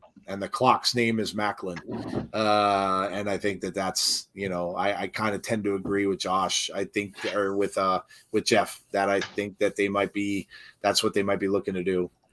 So I think that's what we're going to get next. It just makes all the sense in the world. They've been building Macklin up for a good while now, and it's going to be finally coming time where it's going to be Josh and Macklin. So I'm going to go with Josh to retain here. I think the match will be really good, really entertaining, but I'm going to go with Josh to win. Tazi, go ahead. I'm going to go with Josh for this match. So more likely we'll get Josh versus Macklin at Rebellion. Just what do you do in the middle of that time? Because there's one more event. That's the other thing. Like, what do you do? Tag team match, maybe? I don't know. Yeah, it could be something like that. But I'll go Josh here because I don't think piece lose the title at these kind of type of event. It's got to be a bigger event. So Yeah. Josh Wynn says Dylan. Going with Walking Weapon says Brandon. Josh retains will be a great match with Steve Macklin at Rebellion. Josh retains, but I'd love it if Rich had another run with the title. They're saying it's 3:45 a.m. Yeah, it's over there. All right, Jeff, what you got? So I've got Josh retaining, but I will say this may be the closest match that we've seen in terms of seeing Josh in a little bit of trouble, more so than we've seen before. I think, and not to add to the whole Jeff's writing for Impact thing. Last week I said that they were going to add this kind of attitude wrinkle to Rich Swann, and that'll kind of beef up the feud a little bit more. So I think Josh wins, but I think it's going to be a very tough test. Tazzy's killing me over there. Tazzy's taking notes. He's taking notes, but yeah, I got Josh in this one. But at some point this year, whether that's Rebellion, Slammiversary, which I would hold off Macklin and Josh until Slammiversary. Yeah. Because you've got Josh going up against Kushida at Multiverse United, so you could start something with them. Here on your weekly shows and go after that. But yeah, I've got Josh retaining for a little while longer, but the eventual champion is Steve Macklin. Yeah, I agree. Well, that's that. And all that's left to do is for you guys to all come out tomorrow and watch it with us. That's all that's left. Other than getting some sleep for those of you who are in England so you can get up and watch it with us tomorrow night. But yes, that's it. That's all that's left to do is to come back tomorrow and check out No Surrender. Again, early start time, 7:30 p.m. Eastern Standard Time tomorrow night. I know there's other things on, but come and join us. It's going to be an awesome show. And again, we've got our focus right here. This is our focus tomorrow night. So we know that there'll be other wrestling on, and some of you are going to be watching, 16 screens like Batman, like James Chadwick does. And that's cool. You can keep us all, informed in the chat about what's going on other programs and stuff. But we are in for the long haul here tomorrow night with Impact Wrestling. So again, don't forget tomorrow night, 7:30 p.m. Eastern Standard Time. We will be right here doing No Surrender watch along, so join us for that. Also, before you go, make sure you drop a like on the stream tonight, please. Sub if you have not done so. If you're not a subscriber to the channel, please subscribe, and also hit the notifications button about to be notified about when we have future content. Spread the word, guys, about Impact. Really honestly do that. Spread the word about Impact. Let other people know how good it is and how much fun it is. Get them watching the show. Get them to come out and check it out. It's been tremendous, and I'm sure tomorrow is going to be awesome too. Join us on Sunday for Between the Ropes. Come out and take part in that little chat. I'm going to give you homework. What's your favorite match of all time? Favorite match of all time. If you come out and watch on Sunday, we're going to talk about that instead of doing our Book a Wrestler. So favorite match of all time. That is your homework. Think about it for Sunday and come and join us on Sunday night at 8:30 p.m. Eastern Standard Time for Between the Ropes. It's a very cool show. It's where we kind of started with that format. And we talk about everything, news and results and all that kind of stuff. Our debate segment. Jeff's got a grievance to air. So come back for that if you can. And then, of course, Monday, we're right back around to Abby's window, which will have a lot to talk about, I'm sure, after a Funhouse segment from Bray Wyatt tomorrow on SmackDown. All right, guys, that is it. We're going to get out of here, and we will hopefully see you all tomorrow night at 7:30 p.m. Eastern Standard Time for No Surrender. So, of course, thank you to Jeff and thank you to Tazzy for joining us tonight. And we will talk to you all hopefully tomorrow night. Have a great rest of your night, guys. Please stay safe. Be kind to one another. And we hopefully will see you tomorrow for No Surrender. Good night, all.